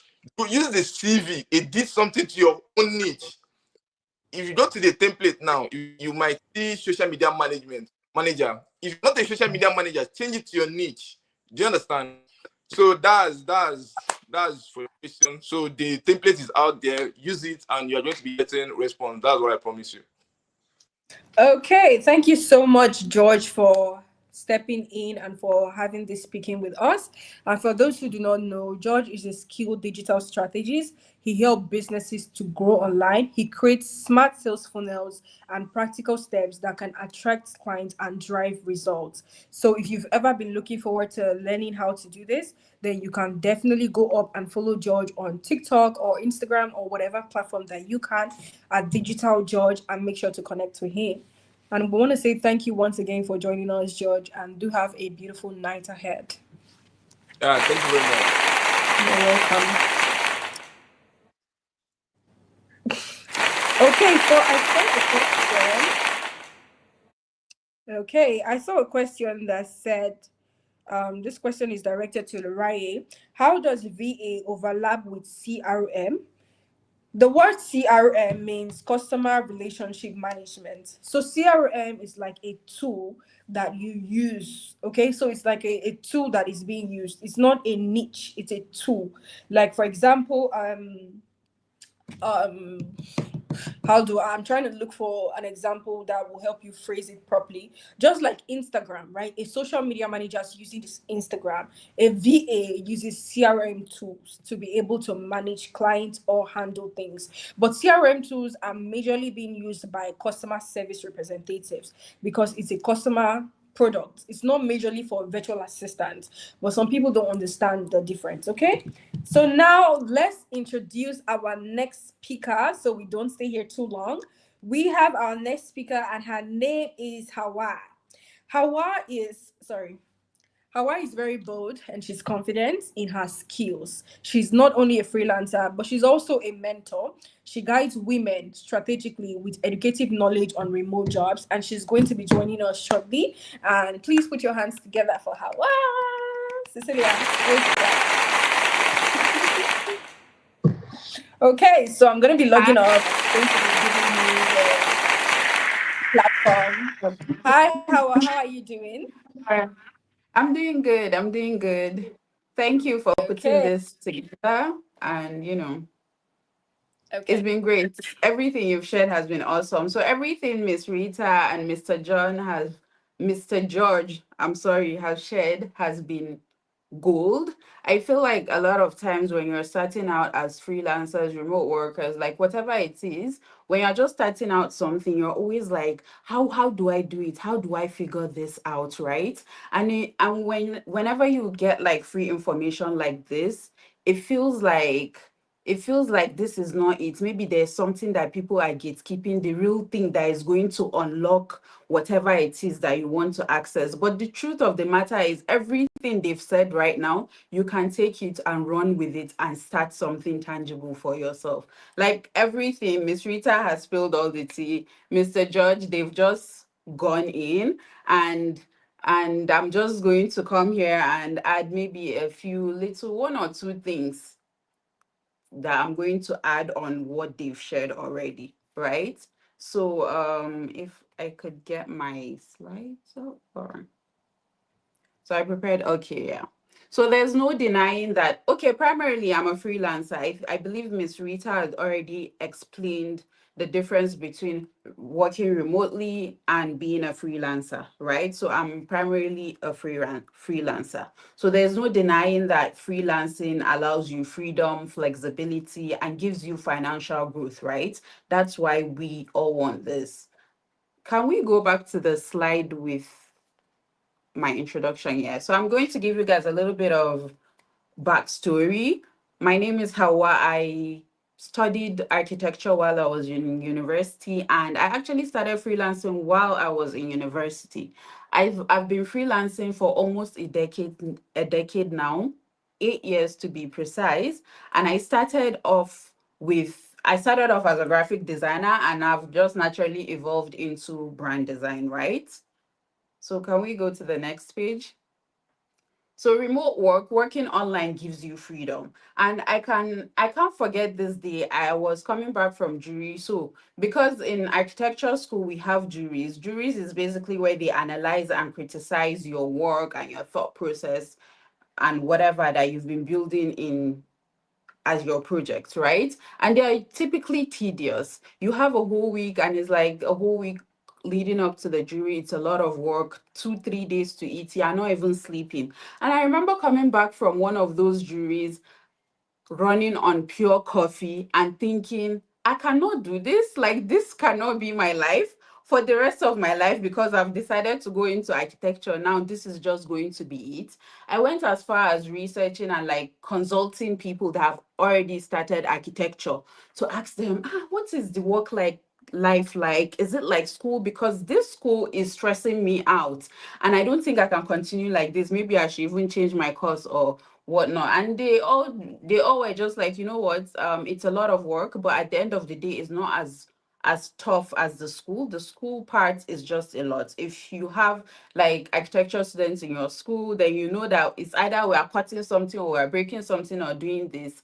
Needless to say, I took their words for it and I was like, you know what, okay, maybe the school is just terrible. Maybe I just need to experience what the corporate life looks like. So I interned. I went into like interning roles, and I would work with architectural companies, and I was just like, yeah, this whole thing, the system, the structure is just not for me. It's not for me. And a lot of new freelancers or new anyone who wants to start earning online, whenever they come to me, one of like the biggest thing is that them too, they're tired of the structure. It's like you've gone through school almost your whole life. Now you finish the school, you are now in a corporate world where you have to like go into an office, come out and do, and you're just like, I want out. I want a way to like, I want to feel more free. That is typically what people are like. I just need more freedom. I need to get out of the structure, right? Okay, can we go to the next slide? Right. So the thing is, it is true that freelancing will give you freedom, right? You get freedom, you get autonomy. Truthfully, when people come and they're like, "Oh, I want to go into freelancing because I want to feel more free." The truth of it is that what they really want is autonomy. They just want to know how they spend their time, how they, when, where, like they just want to have a say in their lives as opposed to designing a life around a corporate structure, because at the end of the day, if you do pursue freelancing and choose to go that route, if you don't have some form of structure or like system, then you are going to end up burnt out. You see all these memes on the internet, and it's just like, oh, I ran away from a 9 to 5 life, started a business, and now I'm working 24/7. And that is typically the reality when you don't manage your time properly. So that's why I'm always like, okay, because I'm into freelancing, I'm just like, I will always hammer about planning, time management, structure, building systems so that you don't get burnt out. But at the end of the day, what truly matters is when you go into working online, what the main reward there is really having autonomy, because even for those businesses or business owners, maybe they are not working a 9 to 5. Maybe now they are working longer hours that they had hoped or anticipated, but they would still much rather run their business than go back into that corporate world, because ultimately now they have autonomy. They get to choose how they spend their day. They get to choose when, where they get to. If you want to travel today, if you want to be here, Miss Rita earlier spoke about doing her hair while she was literally on the clock at work.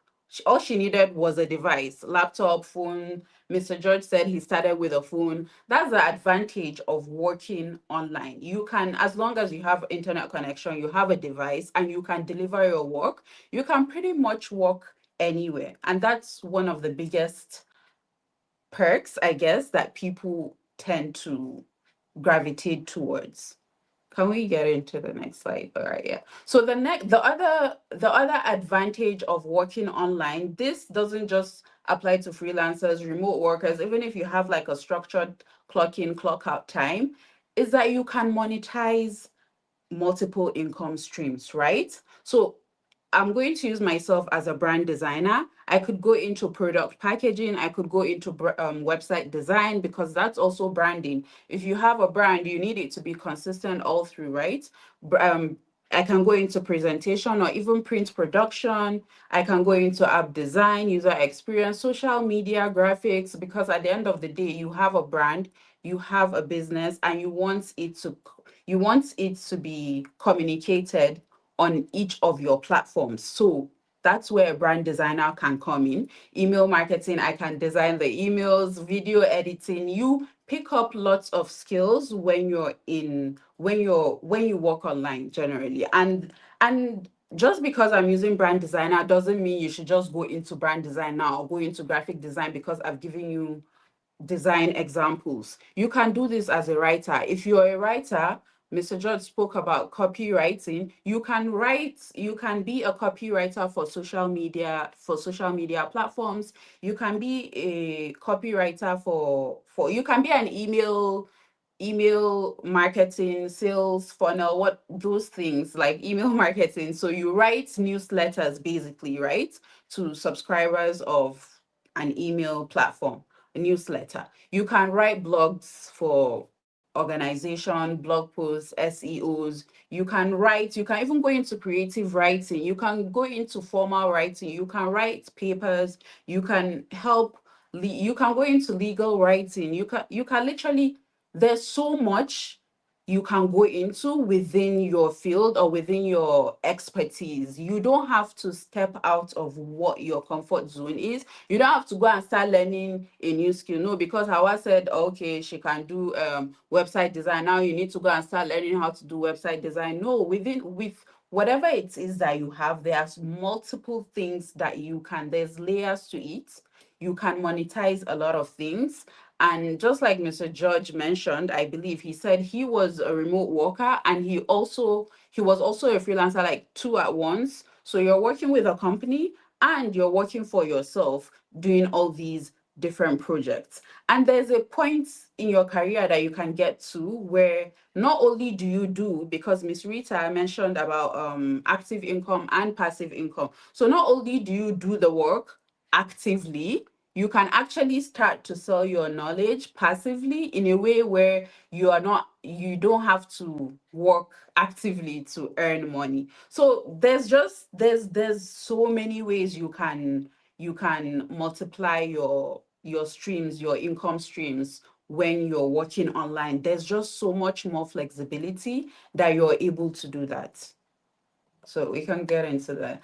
And don't get me started on the mental and lifestyle benefits. Just last month, I traveled to Kaduna for my cousin's POP at NDA. By the way, that whole system, the NDA situation is just so tedious. Me, I even told my family, anybody going through NDA, I'll send you a congratulatory message, because that was the protocols, everything was a lot. But I'm just highlighting this to just point out that, like, I was able to do that because I can work online, and moreover, because it was on a weekend, we had planned on going there on a Friday, having the POP on Saturday, and on Sunday everybody is leaving. Sunday last minute, I changed my mind. I told them that I'm having a good time in this place, so I'll just see you guys next week. And the only reason I could do that was because I work online. If I had to go into an office, a physical office, I wouldn't be able to do that.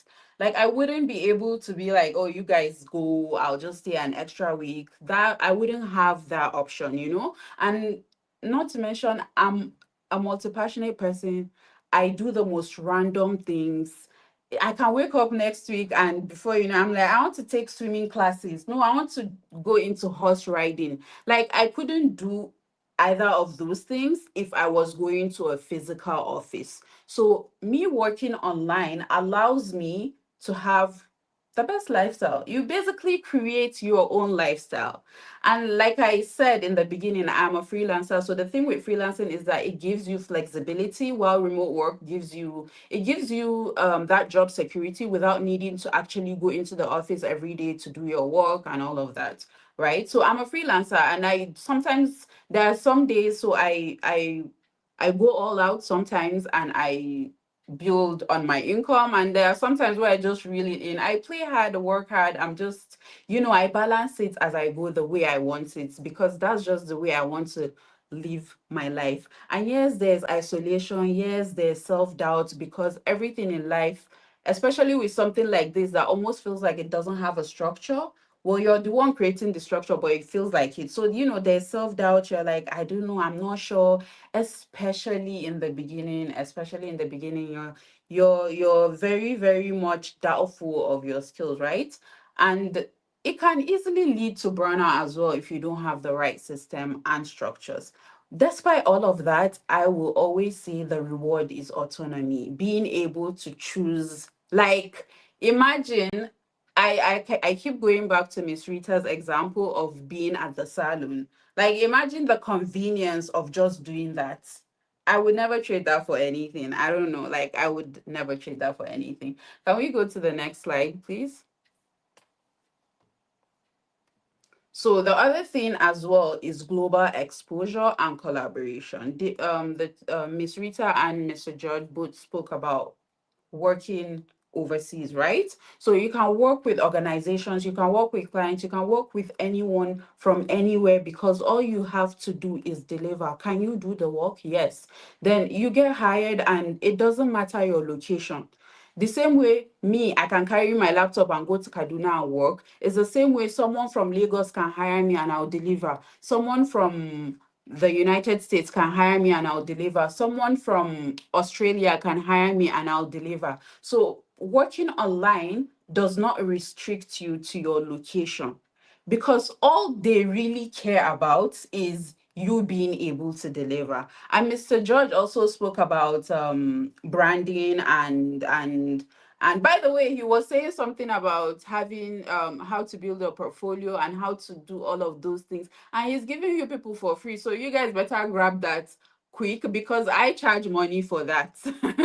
I will charge you money to design your portfolio for you. But basically, if you're going into these online things, the people you're communicating with, your clients, the people you want to work with, the companies, all they have and all they can connect to is trust. They need to trust, they need proof, they need trust, they need to trust that you can deliver whatever it is that they need, you know.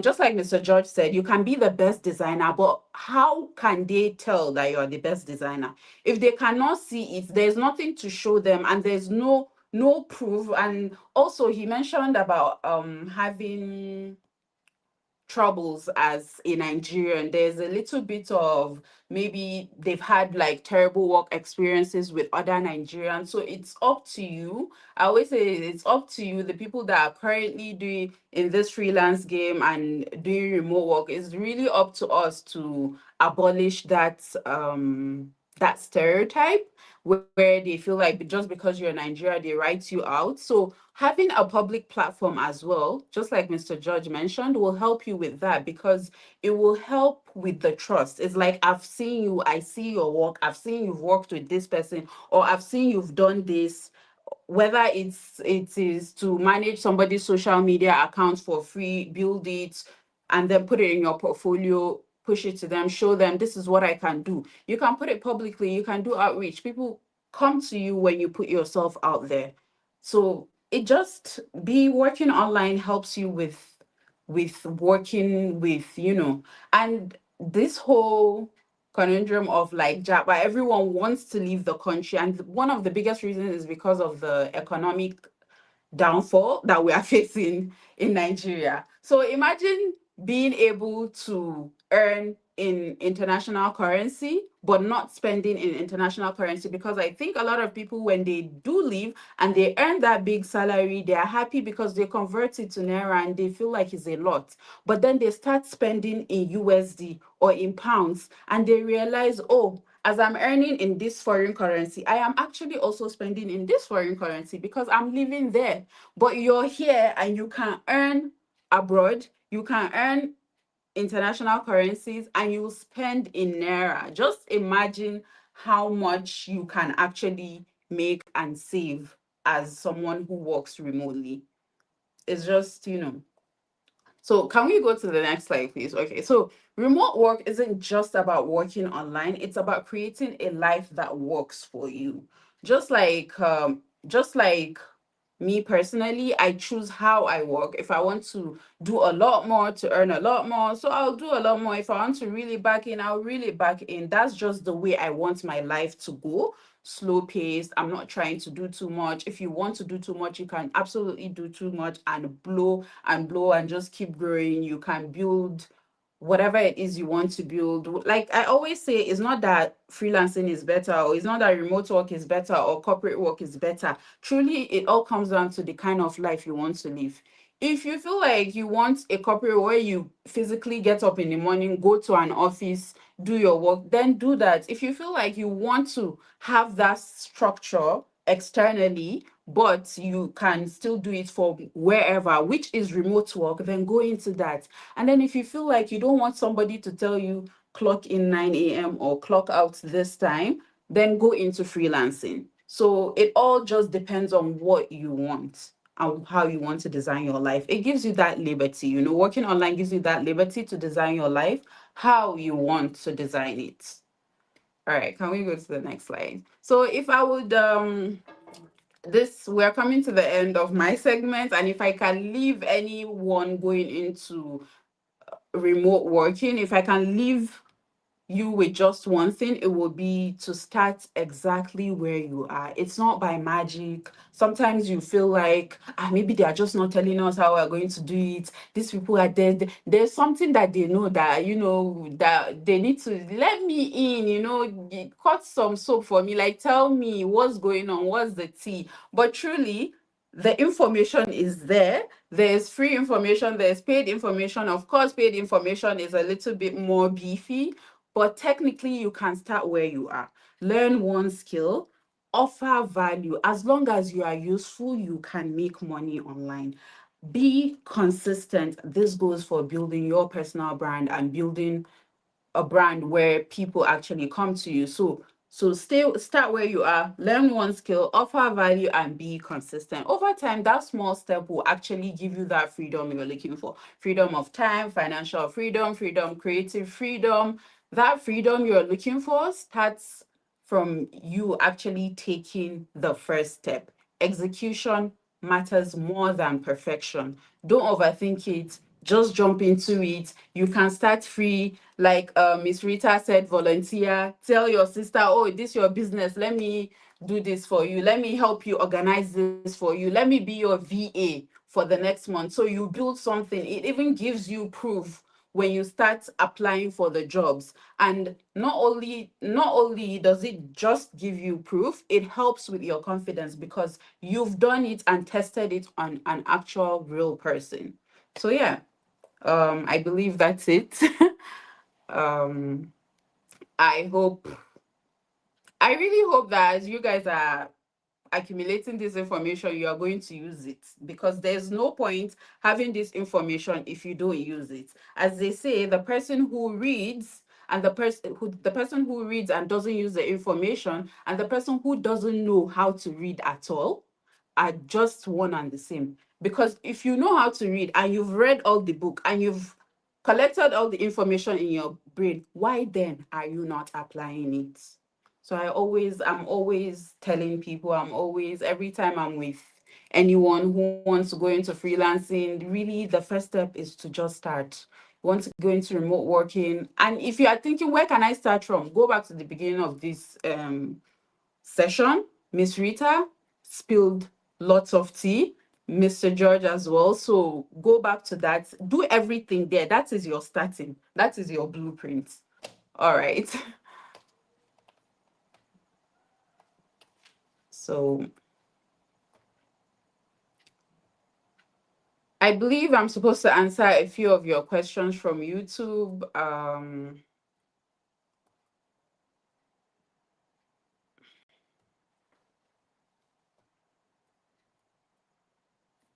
All right.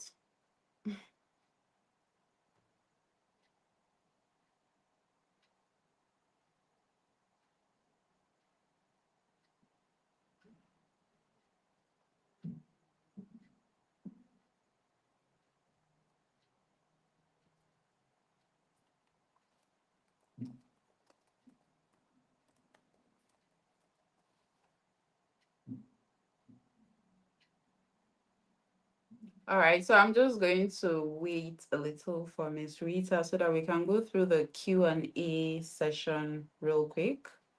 We're just going through the comment sections to see. Okay, so hi guys. That was a very beautiful session, Hawa. Thank I don't know you. if you guys can see me. So Yeah. yes, I think one thing you emphasized on that I didn't talk about a lot is freelancing. And I loved how you kept telling them how freelancing is good. For me personally, I have a full-time job and I have a freelancing job. So my full-time job, I start working around like 6 p.m. Nigerian time. Then during the day, I'm available to take on my freelance gigs. Now, whenever I think about the fact that when I'm in a swimming pool working or I'm in a restaurant, I just think about the fact that today is Monday and there's someone in an office right now who is busting their ass for Exactly. less the amount that I'm going to make at this job. And I think that just makes me feel very privileged. Mm-hmm. And yeah, so let's take some questions. So many persons in the comment section are dropping love emojis and they are appreciating you. So yeah, we want to say thank you to Hawa. And someone said, I have a portfolio on being a virtual assistant. Is that a right thing to do? A virtual assistant slash customer support agent. Is that a right thing to do? Okay, are you taking that question as the VA or should I Yes. just? Okay, so I'm just Okay. going to take this question. Yes, if you have a portfolio as a virtual assistant, that is a great thing to do.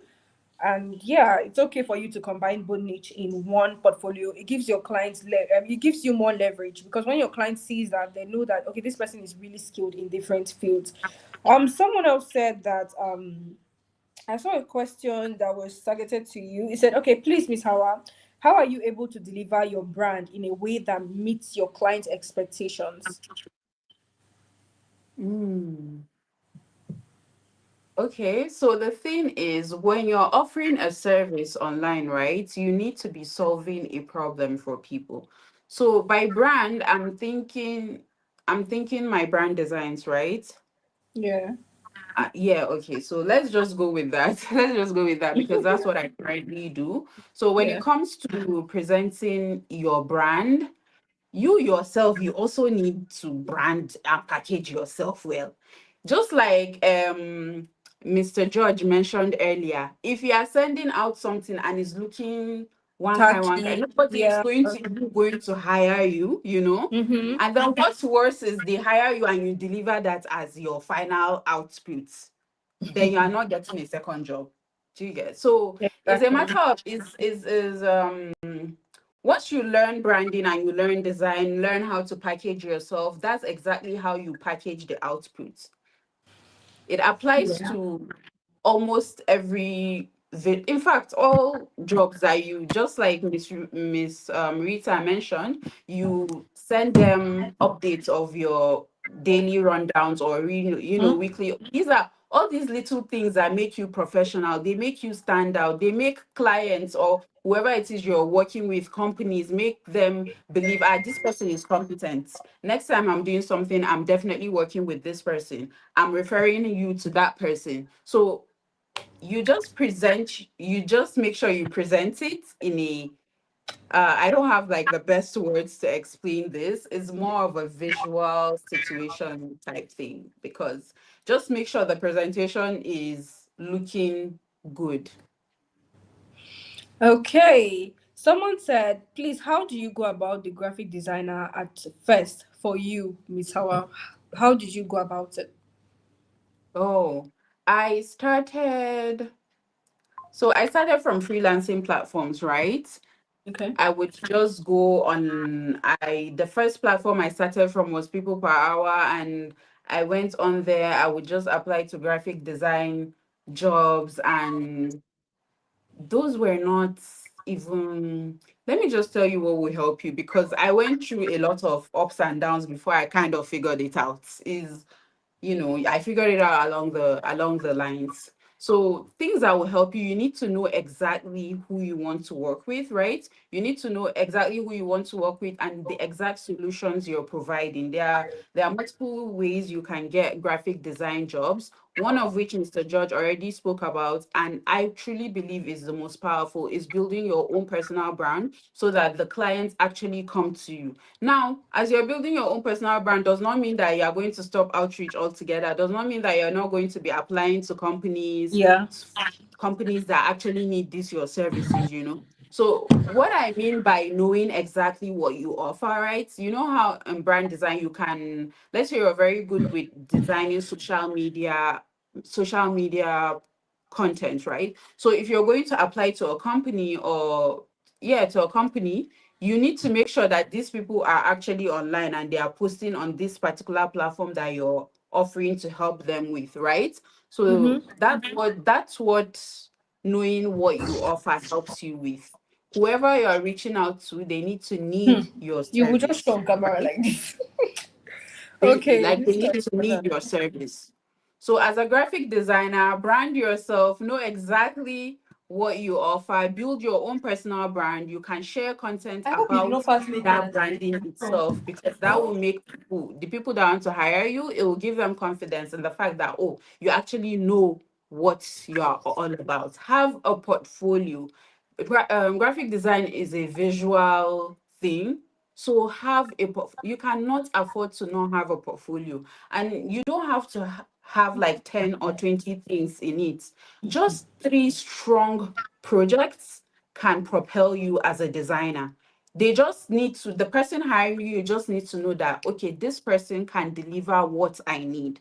So as you're applying, make sure you give them what the process will be like and what the outcome will be like, because that will give them an idea of what they are getting from you, and it will give them the confidence. Like I said, when you're working online, trust, they need to be able to trust you. And if you don't have proof, how can they trust you? So have a portfolio, have a good portfolio, one or two works in the field you want to go into. If it's branding specifically, branding, so have like an actual branding project from beginning to end. Have two or three. And if there's a specific, even in the branding, if there's a specific niche you want to target and start applying to, let's say beauty industry, let that branding be around that beauty industry. Don't go and do food restaurants and start applying to beauty industry. No, like apply to what you have, because that's what you are showing them, that this is what I can do. So they need to know that you can actually do it. But if you show them restaurant work and you're applying to a beauty industry, it's like it's not connecting. Yeah.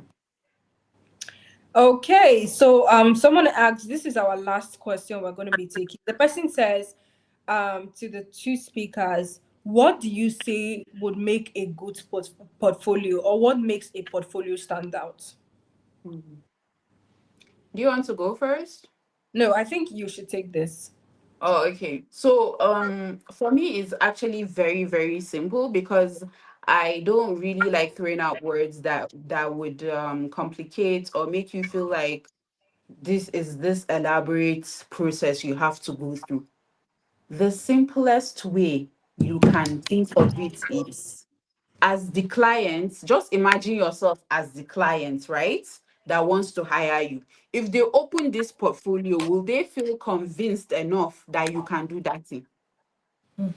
Yeah, so like whatever it is, if you say you're a VA, if you say what you do is manage someone's day, do a mock-up, do an actual, in fact, don't even do a mock-up, do an actual person, an actual real person, design, create a persona, write all that step by step, break that down, create that calendar for them so that they can see the exact product they will get when they are working with you. They can see the exact output.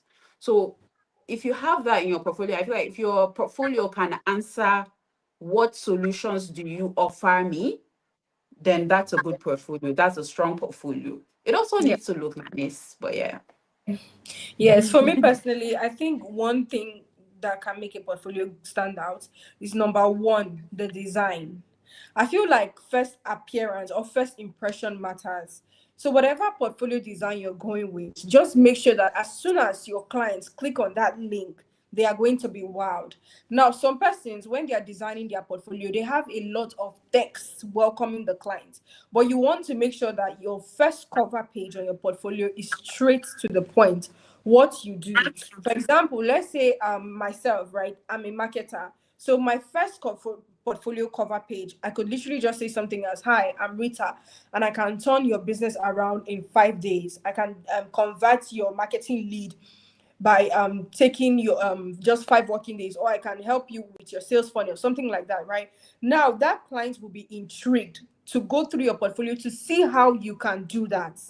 So the first page of your portfolio should be intriguing enough so that your clients can go be interested, like, I want to go in depth.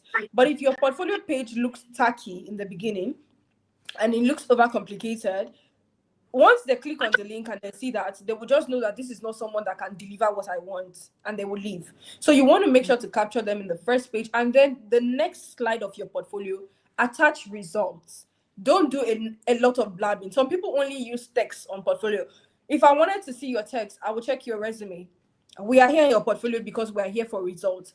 Attach Mhm. screenshots. If you're a social media manager, attach screenshots of how you took a brand from 0 followers to 1,000 followers. Even if the brand is not somebody that paid you, like I already told you guys, meet your friend, grow your friend's page. You can use ads to grow your friend's page. You can use just organic content to grow your friend's page, jump on trends, and so on, right? That's why it's important to learn the skill.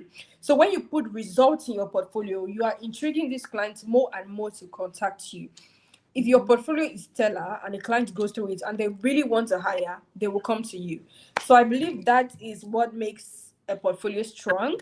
And once again, I want to thank Hawa so much for jumping in. Your presentation was excellent, and a lot of persons are dropping love emojis for you in the comments. So please just tell us your Instagram handle and your TikTok handle so that they can go on and follow you and connect with you.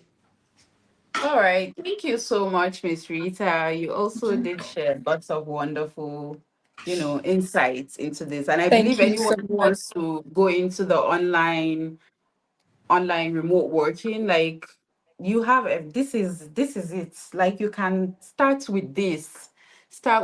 Like I said, you have the blueprint already. You can Mhm. find me on social media at being Hawa, on Instagram being Hawa, on TikTok being Hawa, literally being Hawa.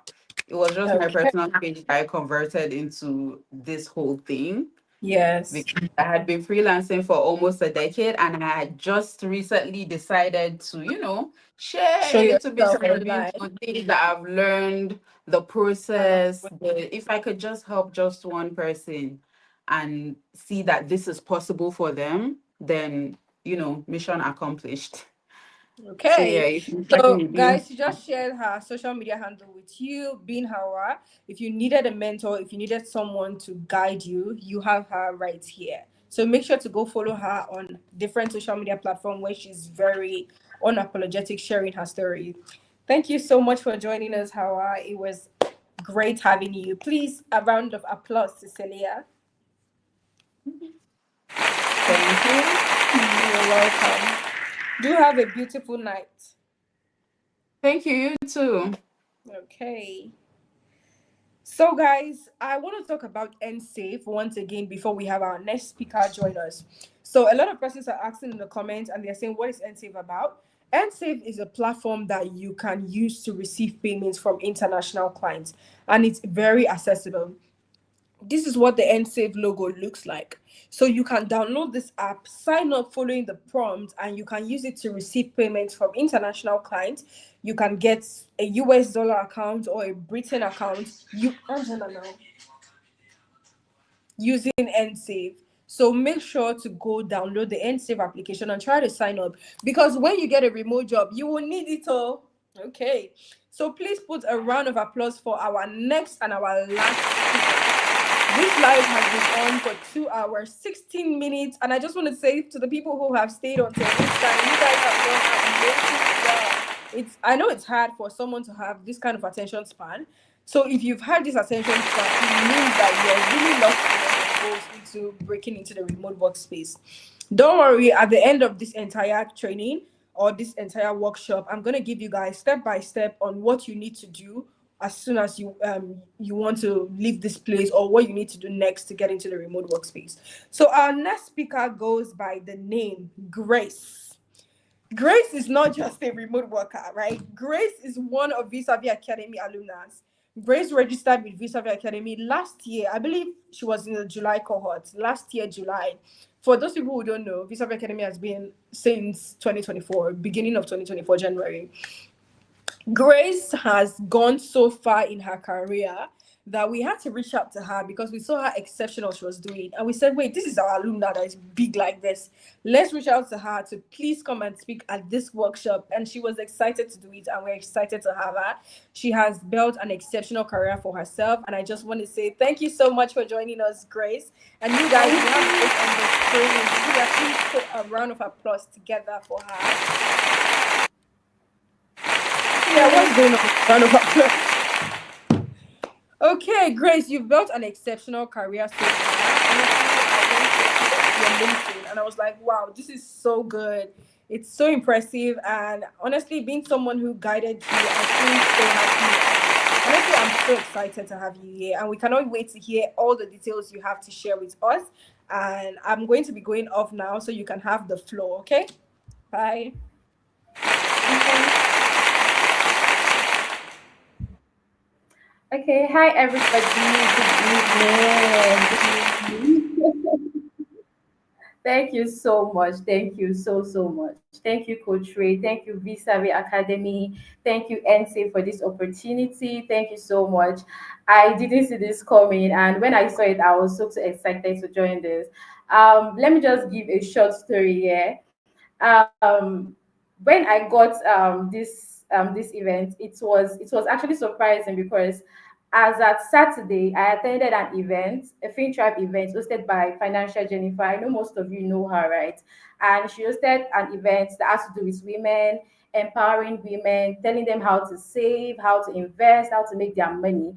And I was actually inspired. And when I got to that event, I made sure I sit in front of those speakers because the speakers there, they were actually inspiring and motivating, right? And when I see them speak, I told myself that one day, right, that I'm going to sit in front of thousands of people, telling them about my journey, telling them my experience and how I got here. And when I said that, I was actually sure, but I never knew this is going to be so close, right? So when I got the message from Cecilia on Thursday that Visa will be hosting an event like this, I was so surprised. I was very shocked, and I just had to take it up because I feel it's a stepping stone for me, right? So I want to say a very big thank you to Visa for this opportunity and for NSAVE and for other speakers, Awa and Emmanuel. I actually enjoyed your section and I learned a lot from it. Thank you so much. I am really grateful. So I would like to share my screen now. A minute, please. Okay.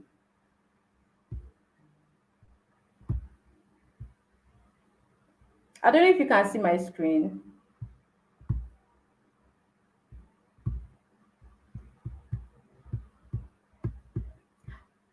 Okay, so we'll be talking about how to grow, earn more, and stay consistency in the remote work.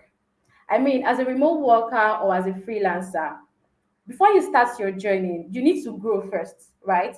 And after growing, I mean, for you to grow, you're actually growing because you want to earn, right?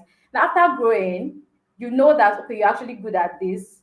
You start making money from it, and when you start making money from it, you need to just stay consistent to make more money from it. That is what this is all about. It's not something hard, right?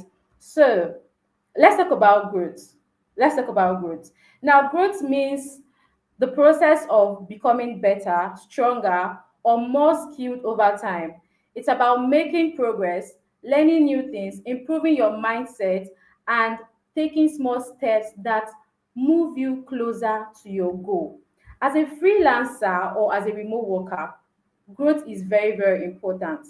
I mean, before you want to start a journey, you need to be determined. You need to make up your mind that oh, you want to go into this, right? Now I'm also going to give a short story about how I started my journey, my virtual assistant journey, or my career journey basically. I remember when I was working as a 9 to 5er, I was being paid a very low amount of money. I'm going to tell you guys the amount. I was being paid 80,000 naira as a 9 to 5er. And it was so tiring to the extent that anytime I come back from work, I feel so sick, right? Because I mean, I'm in Lagos, and you all know what Lagos is all about. You have to, meet traffic. And once you meet traffic, when you get to work, you're going to look tired, stressed out, and all. And one thing about my company then was anytime I go late, we are like they're going to deduct our money from our salary. Like whenever you go late, there will always be a deduction, and it was affecting me, right? And I told myself that I can't keep up with this. I need to grow. I need to stop all of this because it's not my thing. I am not saying 9 to 5 is not a good thing. I mean, there are a lot of people out there that actually enjoy 9 to 5 jobs. But I mean, and also there are people that don't like it. Example, just like me, right? It was so tough that I had to I had to think outside the box. I had to think of something that can actually make me leave my 9 to 5 job. Then I found out about Visavi Academy, where she teaches students how to start their virtual assistant journey and all. I registered, and I was I was really into that training because I needed to grow. So I was so determined, I was so focused. I made sure I do all my assignments. And you know the funny thing, I was actually using the office laptop. I was still working, I was still doing my 9 to 5, and I was using the office laptop to join most of my training. Do you get? Sometimes I'll take the office laptop home and join the training, do my assignments. Then I had no laptop of my own. So I was doing that. It was really tricky because I mean I was doing my 9 to 5. I was also doing this, but then I was determined, like very determined, because I know what I wanted, right? So when I started it, during the end of the training, like before the end of the training, I got a job. Yes, I got a job where I think I was referred to. I was the Visa actually referred me to the job, though the pay was actually very small. But I told myself that I mean it doesn't matter. I started this journey, and using it real life actually matters. It's actually going to help me build my portfolio and all of that. So I got that job, and few days later, no, yeah, few days later, I also got another job to work as a social media manager for a fashion brand just that week. I was so happy that, oh, at least what I'm actually learning is already paying, right? And I was so excited, and I decided to post it on LinkedIn. I mean, you all know what LinkedIn is all about. LinkedIn, when you post, when you post your success journey, people want to congratulate you. Oh, congratulations. And I mean, it gives this kind of morale. So when I posted it, I got a lot of congratulations. Yes, I got a lot of engagement on that particular post. And my MD actually saw that post. Yes, he saw that post, and the next day he called me and told me, "Oh, Grace, you've been focusing on your career more than my job. I think you need to leave. I think I need to give you that chance to focus on your career and all." I got sacked. Yes, I got sacked that very day. I wasn't expecting it. I was actually feeling bad, but at the same time, I didn't feel any bad because I already have jobs waiting for me, right? So when I left, I had to take it up from there. I had to stay consistent. And one thing about me, I love posting a lot.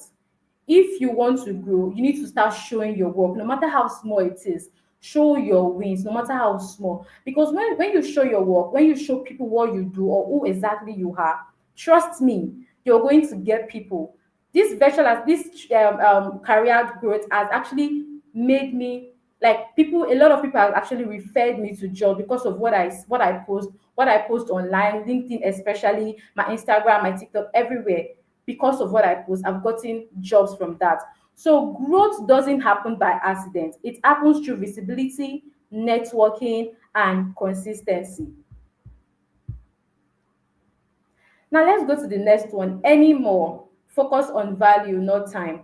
Now, as a remote worker and as a freelancer, the main thing you want to do is to earn more, because I mean you can't just be a remote worker and a freelancer without money, right? The major thing, the reason you actually join this career or this is because you want to earn, you want to make money, right? I also remember when I started my VA training. During the training, like, we learned a lot of stuff. We learned a lot of tools, like the Google Workspace, how to schedule meetings, how to use Trello for your project management, how to build portfolio, how to write a very professional CV, right? And I remember submitting my portfolio assignment to Kotrai, and she saw it. She was like, "Oh, Grace, your portfolio looks so beautiful and professional." She actually used my portfolio as an example to other of my colleagues. And the next thing, after she did that during the class, people started reaching out to me. Most of my colleagues, they're reaching out to me. "Oh, Grace, please, can you help me create a portfolio? I love your portfolio. Can you help me create?" I was like, "Oh, fine, no problem." But guess what?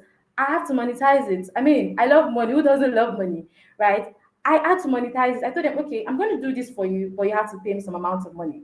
Right. So I think back then I was charging like 10 to 15,000 naira to create a portfolio for people. And I was also making money from writing professional CVs. I was charging 5,000 naira then. One thing I believe is I actually paid money for this course, right? And if anybody wants that service from me, you have to pay for it. I paid for it. You have to pay me for me to teach you. I monetize every single skill I learn. I have a friend that always tell me, oh Grace, I want to be like you. You always monetize. Like if you learn anything like this, you're monetizing it. That is me. Monetize your skill because you didn't do it for free. Right. So I started making money from portfolio, from CV. I made a lot of money. I'm not going to exaggerate. I made a lot of money. And from that money, I was able to get my laptop. I was able to, have my office space in the house, right? And I mean, from there as well, I also got, referrals. One thing I keep saying this, if you're a remote worker or a freelancer and you don't post, you don't talk about your journey, you don't post your wins, I don't know how you're going to grow. Yeah. I don't know how you're going to grow because you need to do this. Because if people see what you do, trust me, they would want to call you. Oh, I saw what you posted. Can you do this for me? That is how it is. That is how you can earn more and stuff like that. Now, I also remembered when I also, because I mean all of this actually resonate with me. That's why I'm giving like a story behind everything, right? I also remembered when I also got a job. Um, as a social media manager. And how I got this job was through referral. Yes, because this person sees what I post. And this particular person, we've not chatted for long. What he does is he views my status, views my post on LinkedIn, make sure he engage. Sometimes he doesn't even engage. And it was not one of my mind that, oh, this person actually exists and all. So one day he called me and he was like, Grace, hi, my company actually need a social media manager and I already spoke on your behalf. What I just need you to do is do what you know how to do best and please don't fall my hand. That was what he said. And I was like, I and this person, we don't talk. We do not talk. So how come he's doing this? He actually did that because he has been seeing my journey. When I started my journey, I post everything. When like if I finish the email labeling stuff, I post it on my status. Once I'm done with my portfolio, I post the link so that people can actually give me review, right? So when I got the job, I was like, oh, I was very, very happy because I never saw it coming. And the beautiful part was I before I did the interview, I already spoke to the HR, we did like a virtual talk and all, and they asked me how much is my pay, right? I didn't, answer them immediately. I told them to give me time. So to me, I wanted to charge like 150,000 naira for that job because I mean I was earning 80K when I was working as a 9 to 5 and charging 150K, I felt, oh, it's times two of what I was earning then. It actually looks big. Then before I replied the HR, I had to speak to some person. I spoke to my big brother, then I spoke to one of my friends that, oh, I got this job, but how do I go about this? How much do you think I should charge? And they were telling me, Grace, charge 500K. I'm like, no, 500K is actually too much. Because I mean, I've not seen such money before. I said it's too much. They're like, Grace, don't do this. Don't underestimate yourself. Okay, put 400K, but you shouldn't go between 300 to 350, right? And I was like, okay, no problem. So I gave it a shot. And they were like, "Oh, sorry, Grace, we can't pay you 400. That's on a very high side." And I was like, "Okay." I didn't even disturb them because if you keep disturbing these people, they'll be like, "Oh, you're." I think they'll see you as somebody that is, I don't know the right word to use. You just want to do it. You don't have. You're just. I don't know the right word, but then I guess I believe you get what I'm trying to say. You get. So I didn't say anything. I didn't talk to them. So they reached out and they were like, "Oh, Grace, sorry, we can't pay 400, but can you actually take 300, right?" And I was like, 300 is still high. But then I was still communicating with these people. And they're like, okay, you can go ahead and take it. I mean, it's something. And when I told them, okay, no problem, I can go ahead with it. To me, I was surprised because it feels like that money is actually big. I mean, and that period was just, I started my my career journey just last year, right? Last year, if I'm not mistaken, last year, July, August, and I was already getting job back to back. Then I also got this job by December, yeah, towards December, still that same year. I was really, really happy because I mean, not all freelancer actually has the opportunity to like get jobs immediately after their training and all. I was very, very happy, and I took the job. Right. I also got a job, an international gig as well. One thing about me is before I do something, I also pray. Prayer is very, very important, right? I remember telling God that, oh God, please, I want to get an international gig before my birthday. My birthday is next month, November 15th. So I told God, God, please, I want to get an international gig before my birthday. I don't want, like, I prayed. And before my birthday, I got an international gig. And this client was so peaceful, no stress. And one thing about freelancer remote worker, if you're applying for jobs, also pray for clients that is not going to stress you, because there are a lot of clients that will stress you and frustrate you, right? So do not be afraid to negotiate, even if sorry, do not be afraid to negotiate, even if it feels uncomfortable. You're not exchanging time, you're offering peace of mind and productivity, right? Now, the next one is managing clients professionally. This is actually very, very important for every freelancer or remote worker, right? One thing that keeps clients coming is what? Coming back is what? Professionalism. Always communicate clearly, whether it's updates, feedback, or deadline. If something changes, inform them early. Communication is very, very important. Once you communicate with your clients, like you communicate with them well, you see some clients, they'll be very free with you, they'll be friendly with you, and it also leads to long term, right? It leads to long term. If you communicate with your clients, if you make them feel comfortable, it leads to long term. And I'm very certain that once they see probably anyone that needs your service and they know them, I'm very certain that they would also want to refer you. That is how it works. Communication actually matters, right? I also remember that same last year, I opened my career page, which is the Pels VA, and I was posting more of graphics. Then I told myself earlier this year that I want to start creating content. I want to start making videos. I want people to see the face behind the Pels VA. Yes, I did that, and I started it. Then I had no LED lights, I had no ring lights, but I started it, right? I was using the sunlight. I'll just take my phone near my window because there's always sun there. I'll take it, make my post, post it. Then from there, I got my equipment for my content creation. To be very honest, right? Um, okay, yeah. To be very honest, it's not easy. Okay, sorry. Sorry. I think I was saying the other one. So let me talk more about this managing clients professionally. Yeah, I know most of you would also say that. What if you meet clients that are actually difficult, or clients that are disrespectful, or clients that are actually rude? I mean, in this freelancing space, all clients can be the same, all clients can be good. Definitely you're going to meet the tough one, you're going to meet the ones that are bad, the ones that is going to talk to you in a way. And as a freelancer or as a remote worker, you just need to be calm, right? You need to be calm. You don't need to, like, I know most of you, whenever a client is saying something rude or you don't like it, I know most of you want to react back. Yeah, I know most of you want to react back. But the thing is, if you react back, it shows that you're not professional, right? It shows that you're not professional. So whenever you meet such clients, you just need to be calm. You just need to communicate with them well, regardless, and have like a neutral tone with them. But if you feel you can't go ahead with such clients, if you feel tired of them, please and please end the contract professionally. End the contract professionally, because no amount of money is worth your peace of mind and your self-respect. You have values, you have other people to work with. So if you feel you have such clients, please and please just end the contract. But before then, just try to communicate with them well. All right. There will be, just like I said, there will be days you get tough feedback.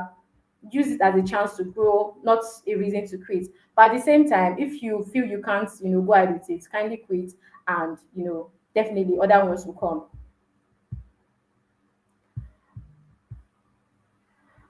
Okay, so consistency. This is the real game changer in this freelancing or remote space. Now, being consistent doesn't mean being perfect. It means showing up even when you don't feel like it.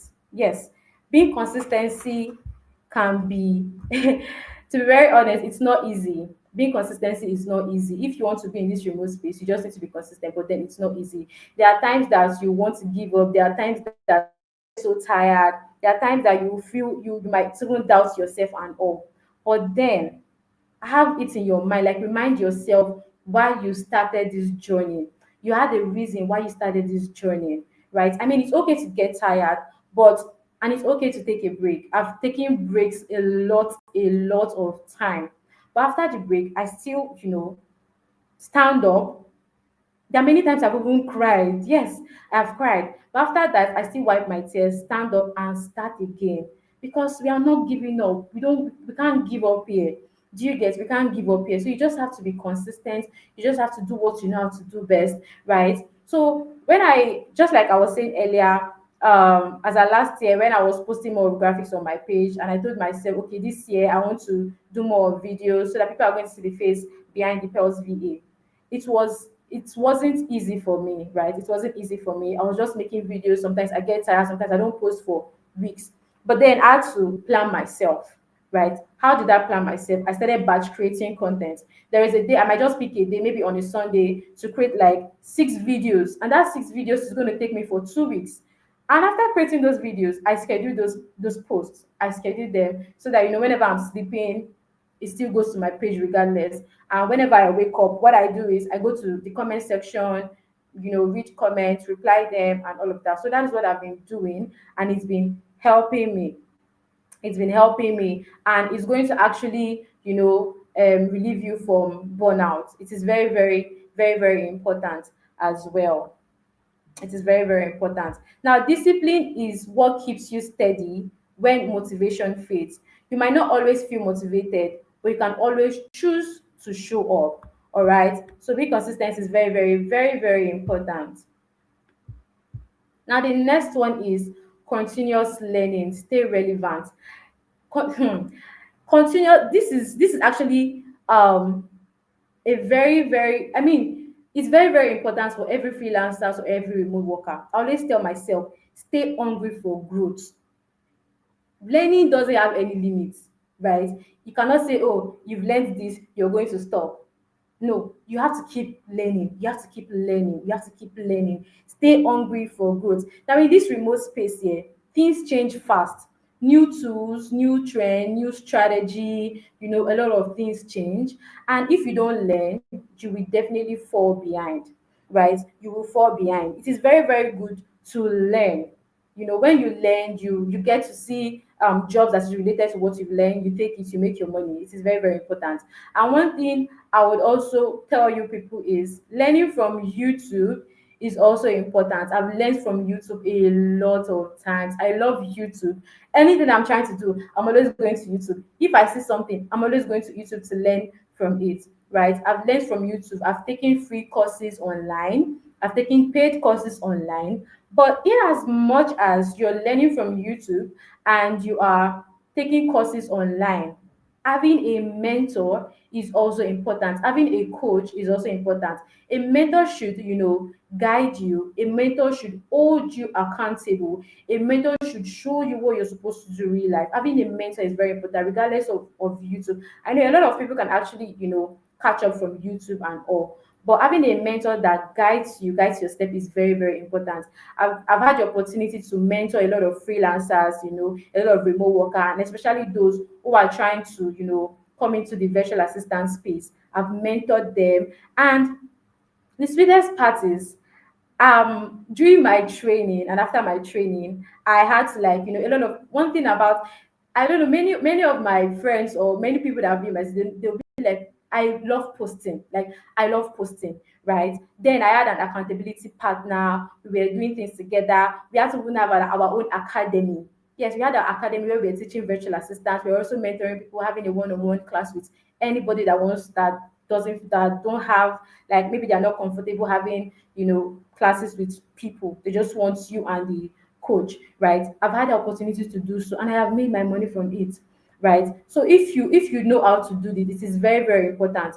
Now, a lot of things are actually trending now in the remote space. automation, people are learning automation, people are learning this. I feel automation is more because I mean I've been seeing it is rampant everywhere. And I was like, okay, why is this happening? And I thought myself, okay, I think I'm going to learn this. And another thing you should understand is as a mentor, regardless, I still pay other coaches to learn. Yes, because I'm a mentor doesn't mean I don't pay people to learn. I also pay. Do you get? Because I want to learn. Just like I said, there is no limit in learning. There is no limit in learning. Once you learn, you're going to grow more. You're going to have more experience, right? Now, don't wait for someone to tell you to learn. Take that free courses. Join that webinar. There are a lot of webinar that are actually teaching people for free. Join that webinar. Watch tutorials on YouTube videos. Lately, I've been watching tutorials, like a lot of YouTube videos on how to, do this automation. So I've been learning a lot. Aside that, a lot of things I've also been learning. Do you get?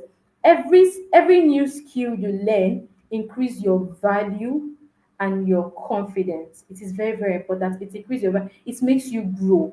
Do you get? And once you learn, always, I'm this kind of person. Anything I'm learning, I am posting it.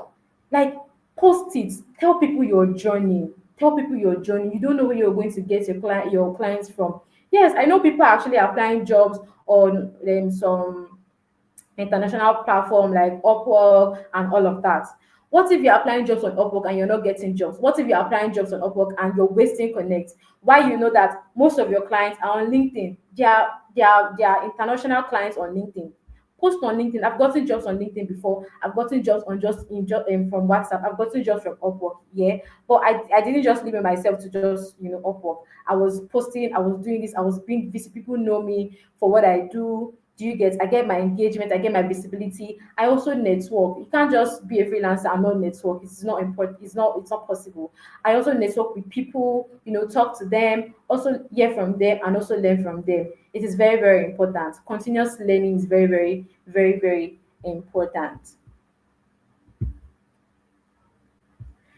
Now, final words of encouragement here. Now, to everyone listening, your journey might feel slow now, but do not stop. Yes, do not stop. Because I mean, there are a lot of people, I like a lot of people actually know back then when I started my video journey, a lot of them they've given up because they feel, oh, they've not seen clients, they've not done this, they've not done that, nothing is happening, they feel sad. It's okay to feel sad, it's okay to feel, that way. But do not give up. Do not give up. You may be doing free tasks, small gigs, or juggling multiple clients, but keep showing up. Keep showing up. It is very, very important. Keep showing up regardless. You never know who is watching or what opportunity is around your corner. Yes, if you keep showing up, if you keep posting, if you keep telling people what you do, trust me, one day you would get a job. You will get somebody that is really interested in you and that want to work with you. Do you get? So do not give up. Now, I started from V-Savvy just like many of you, right? And today I am here as a speaker sharing my journey. And if I can do it, so you can. Yes, if I can do this, if I can give my journey, if I can tell you all of this, you can also do that. You can even be better than me. I mean, the sky is open for everybody. You can also be better than me. You can do it too. So if I can do it, you also can do it. So my advice for you all is stay consistent. Stay consistent, keep learning, and do not forget to celebrate your small wins. They are proof that you're growing. Yes, they are proof that you're growing. Do not forget to, no matter how small it is, even if you got a job and they are paying you 40,000 naira, post it on LinkedIn. You will see, I mean, they're definitely going to send you emails, right? Post the emails on LinkedIn that you got this job, even if it's a free job, even if you volunteered for the job and they send you an email, post it on LinkedIn. People will congratulate you. The more people congratulate, the more people engage on your post, the more it gets to people, like gets to different persons. They want to visit your page. They'll be like, oh, who is this girl? Right? It's not the people viewing your LinkedIn or your page is not just freelancers or remote worker. HRs are viewing your page, MDs are there, CEOs are there. I'm sure you all know what LinkedIn is all about, right? Post it, post your small win. If you got a job, post it. People are going to congratulate you. If you're learning a skill, post it. If you're learning a tool, you're trying to navigate it, Post it. If you want to even teach people how to navigate that particular tool, post it, right? It is going to help you. It is going to help you. Just like I said, if I can do this, you can also do it, right? Okay. So I've come to the end of this section. I want to say thank you for listening to me, and I'm sure you learned one or two from me. You can also connect with me on LinkedIn as Grace Ogbonna, the Pels VA. I'm the one and only the Pels VA on LinkedIn. So you can connect with me on LinkedIn and also on Instagram, the Pels VA, and also on TikTok. Yeah, I forgot to put my TikTok, and also on TikTok, the Pels VA. So thank you so much. On mute. Grace, you have lots of supporters and fans and so many love. People are thank you so much. I love you so much. You're so detailed. And I just want to say you were absolutely detailed. I love the fact that even after you lost your full-time physical job, you still kept going because you just knew that you were heading somewhere. And I think that's exceptional. And honestly, you are an exceptional speaker. I'm rooting for you, and I know that one day you'll be taking a stage with a full audience. Definitely. I don't know if you had recorded this during your session, you'd have posted it on your page again because I know you are one person who likes to create content and post, letting people know Yeah. that you're a speaker. Yes, but I think Cecilia is recording it, so we might send it to you. I don't know if she can just screenshot your part and send it to you. So let's take some questions. Number one, someone said, let me just take a question that is personalized to you. How do we connect with you on LinkedIn? How do I do what? How do they connect with you on LinkedIn? How do they connect with me on LinkedIn? Yes, like maybe your LinkedIn handle, something, something. Okay. Yeah, I just said it. Grace Obona. Then you Okay. can also add the Pels VA. The Pels Okay. VA. DE. Yes. I'm the only the Pels VA on LinkedIn. So yes, you can add me on LinkedIn. So Grace Okay. Obona. So you guys, please go follow Grace up on LinkedIn and on Instagram as well at the Bells VA. Her social media handle, she shares all the tea that she can. So if you're looking for someone to guide you, if you're looking for a mentor, you can reach out to her as well, and she'll definitely be there to lead you on, right? So I can't see most questions. All I'm seeing is just compliments. I think you really blew them. Like they just keep dropping compliments and so on. So yes, let's just say thank you to Grace and give her a round of applause. Cecilia, the round Thank of you. applause, please. You're welcome, and you have a beautiful afternoon. Bye. Thank you. Okay. Okay, so we are going to round up now, and we're going to round up now, and I want to say that we have come to the end of this workshop. It's been so good, and I'm so excited because we stayed for 3 hours. Have you checked the time? Look at the time. It's 3 hours. You did it. I did it. Honestly, I was thinking if we could hold this. I remember even asking on my Snapchat, I'm like, can you guys stay for this long? And people were like, yeah, they're going to stay. Although I believe this is recorded. But before I go up, I just want to thank our team behind the scenes. They are always people behind the scenes. We have Cecilia behind the scenes. Cecilia is also an executive assistant, and she has been working with Visa Academy for as long as I can remember. She's behind the scenes. We also have Canis behind the scenes. Canis is technical, and he has been handling so many technical things for us. And honestly, I just want to say thank you to them. And before we round up, I already put a step by step on what I believe you guys can do. So, Cecilia, I think you should share my screen.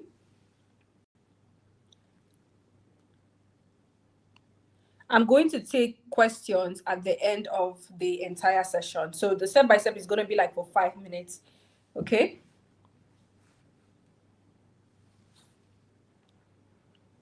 Let's just wait for them to share the screen.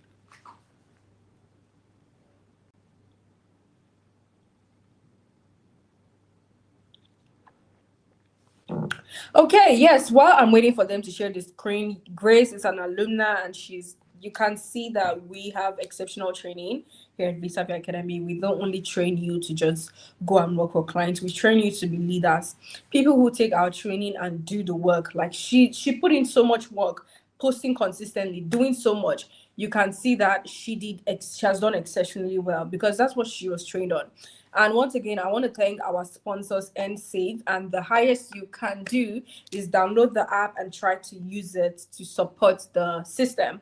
When we told you guys that this entire workshop was going to be completely free, we meant it, and that is because NSAVE made it possible. We didn't charge you for any tea that we shared. We didn't talk about money, nothing at all. Even the free tips that George is gonna give to you guys later, everything we gave you guys is free. I don't know if you guys can. Sorry.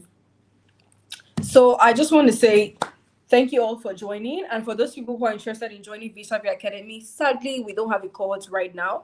Our next cohort is going to be next year, January, and registration is going to start on the 10th of January. So I've attached the link to the chat where you can join the wait list pending when registration will start. One thing about taking training with Visa Academy is you're not just taking training because you want to go learn how to work with international client, but it can help you build a reliable system for yourself. Grace monetized her knowledge in different ways. She sold resumes, she sold portfolios, she's a mentor. So that's like a lot of ways that we coach you that you can expand your wings and fly. So whenever people say they don't see opportunities, I say the opportunity is right in front of you. The people that see it, they will take it. Okay? So Cecilia, I've been waiting for you guys to share your screen. And Cecilia and Canis, you have so much thank yous in the comment section, including and save. So yeah.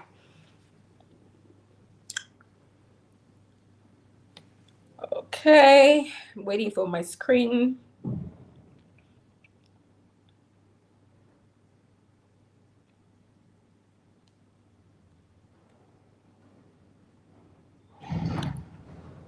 Guys, I went to the salon today and got my hair done. And I feel like I have the worst headache ever. Ladies, tell me ponytail was this tight.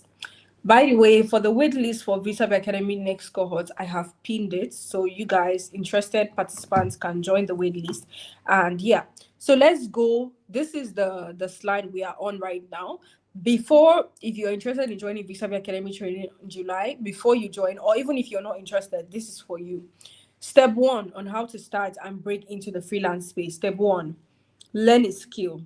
If you cannot pay to learn, if you cannot pay, learn using a free platform. We have Coursera, we have LinkedIn Learning, we have YouTube. You can learn using these three free platforms.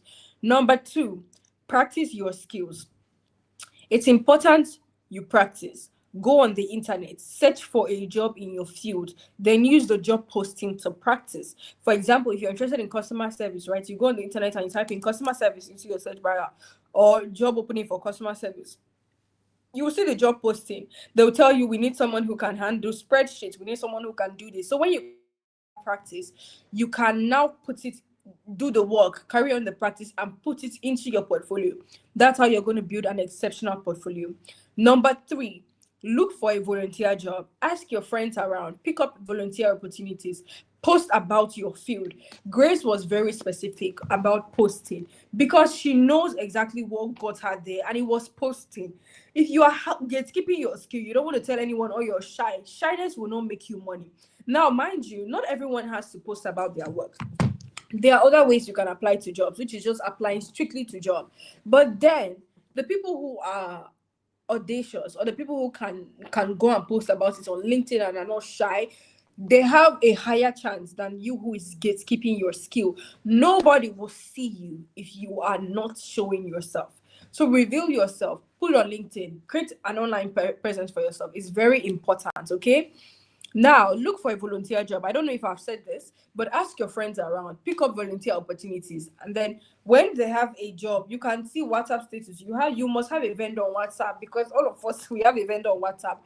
Look for that vendor and tell her, do you have an Instagram page? I can manage your Instagram page for you. I just finished social media management and I would like to handle your Instagram page.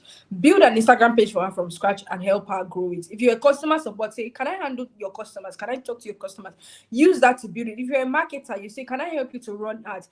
Use that to build yourself. There are different strategies that sitting out here can already think about 100, but we don't have all the time. Go and research a strategy in your field. Now we have number 4, build your portfolio using that information. if you've helped someone to run, if you help someone to manage their profile on Instagram, whatever profile, use that mock project you've done so far to build a portfolio. Lastly, number 5, build an online presence. Use social media platforms, showcase your results. And lastly, start applying to jobs.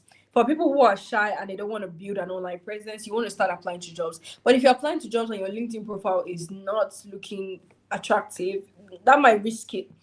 But you can use Flex Jobs and Upwork to apply to jobs, okay? So once again, I wanted to say thank you once again for coming in here. And don't forget to connect with all the speakers that gave you insights, that gave you updates. They shared their handles, they shared their usernames. So go on and connect with them. If you need a mentor, you need a guider, and you feel like they can guide you, you can go on and let them know. And we want to thank NSAVE especially. Thank you so much, NSAVE, for sponsoring this. And thank you, Visavi Academy, for collabing for this. I want to thank the team behind the scene as well. And I want to encourage all of you to get connected with NSAVE on their social media pages. If you go on different platforms, you can type in NSAVE and you can like their pictures. Just go and tell them thank you for this workshop, because this is the only way that we can keep growing. Yeah. And lastly, Vis-a-vis Academy Virtual Assistant January training will begin on the 10th of January. Not begin, registration will begin on the 10th of January.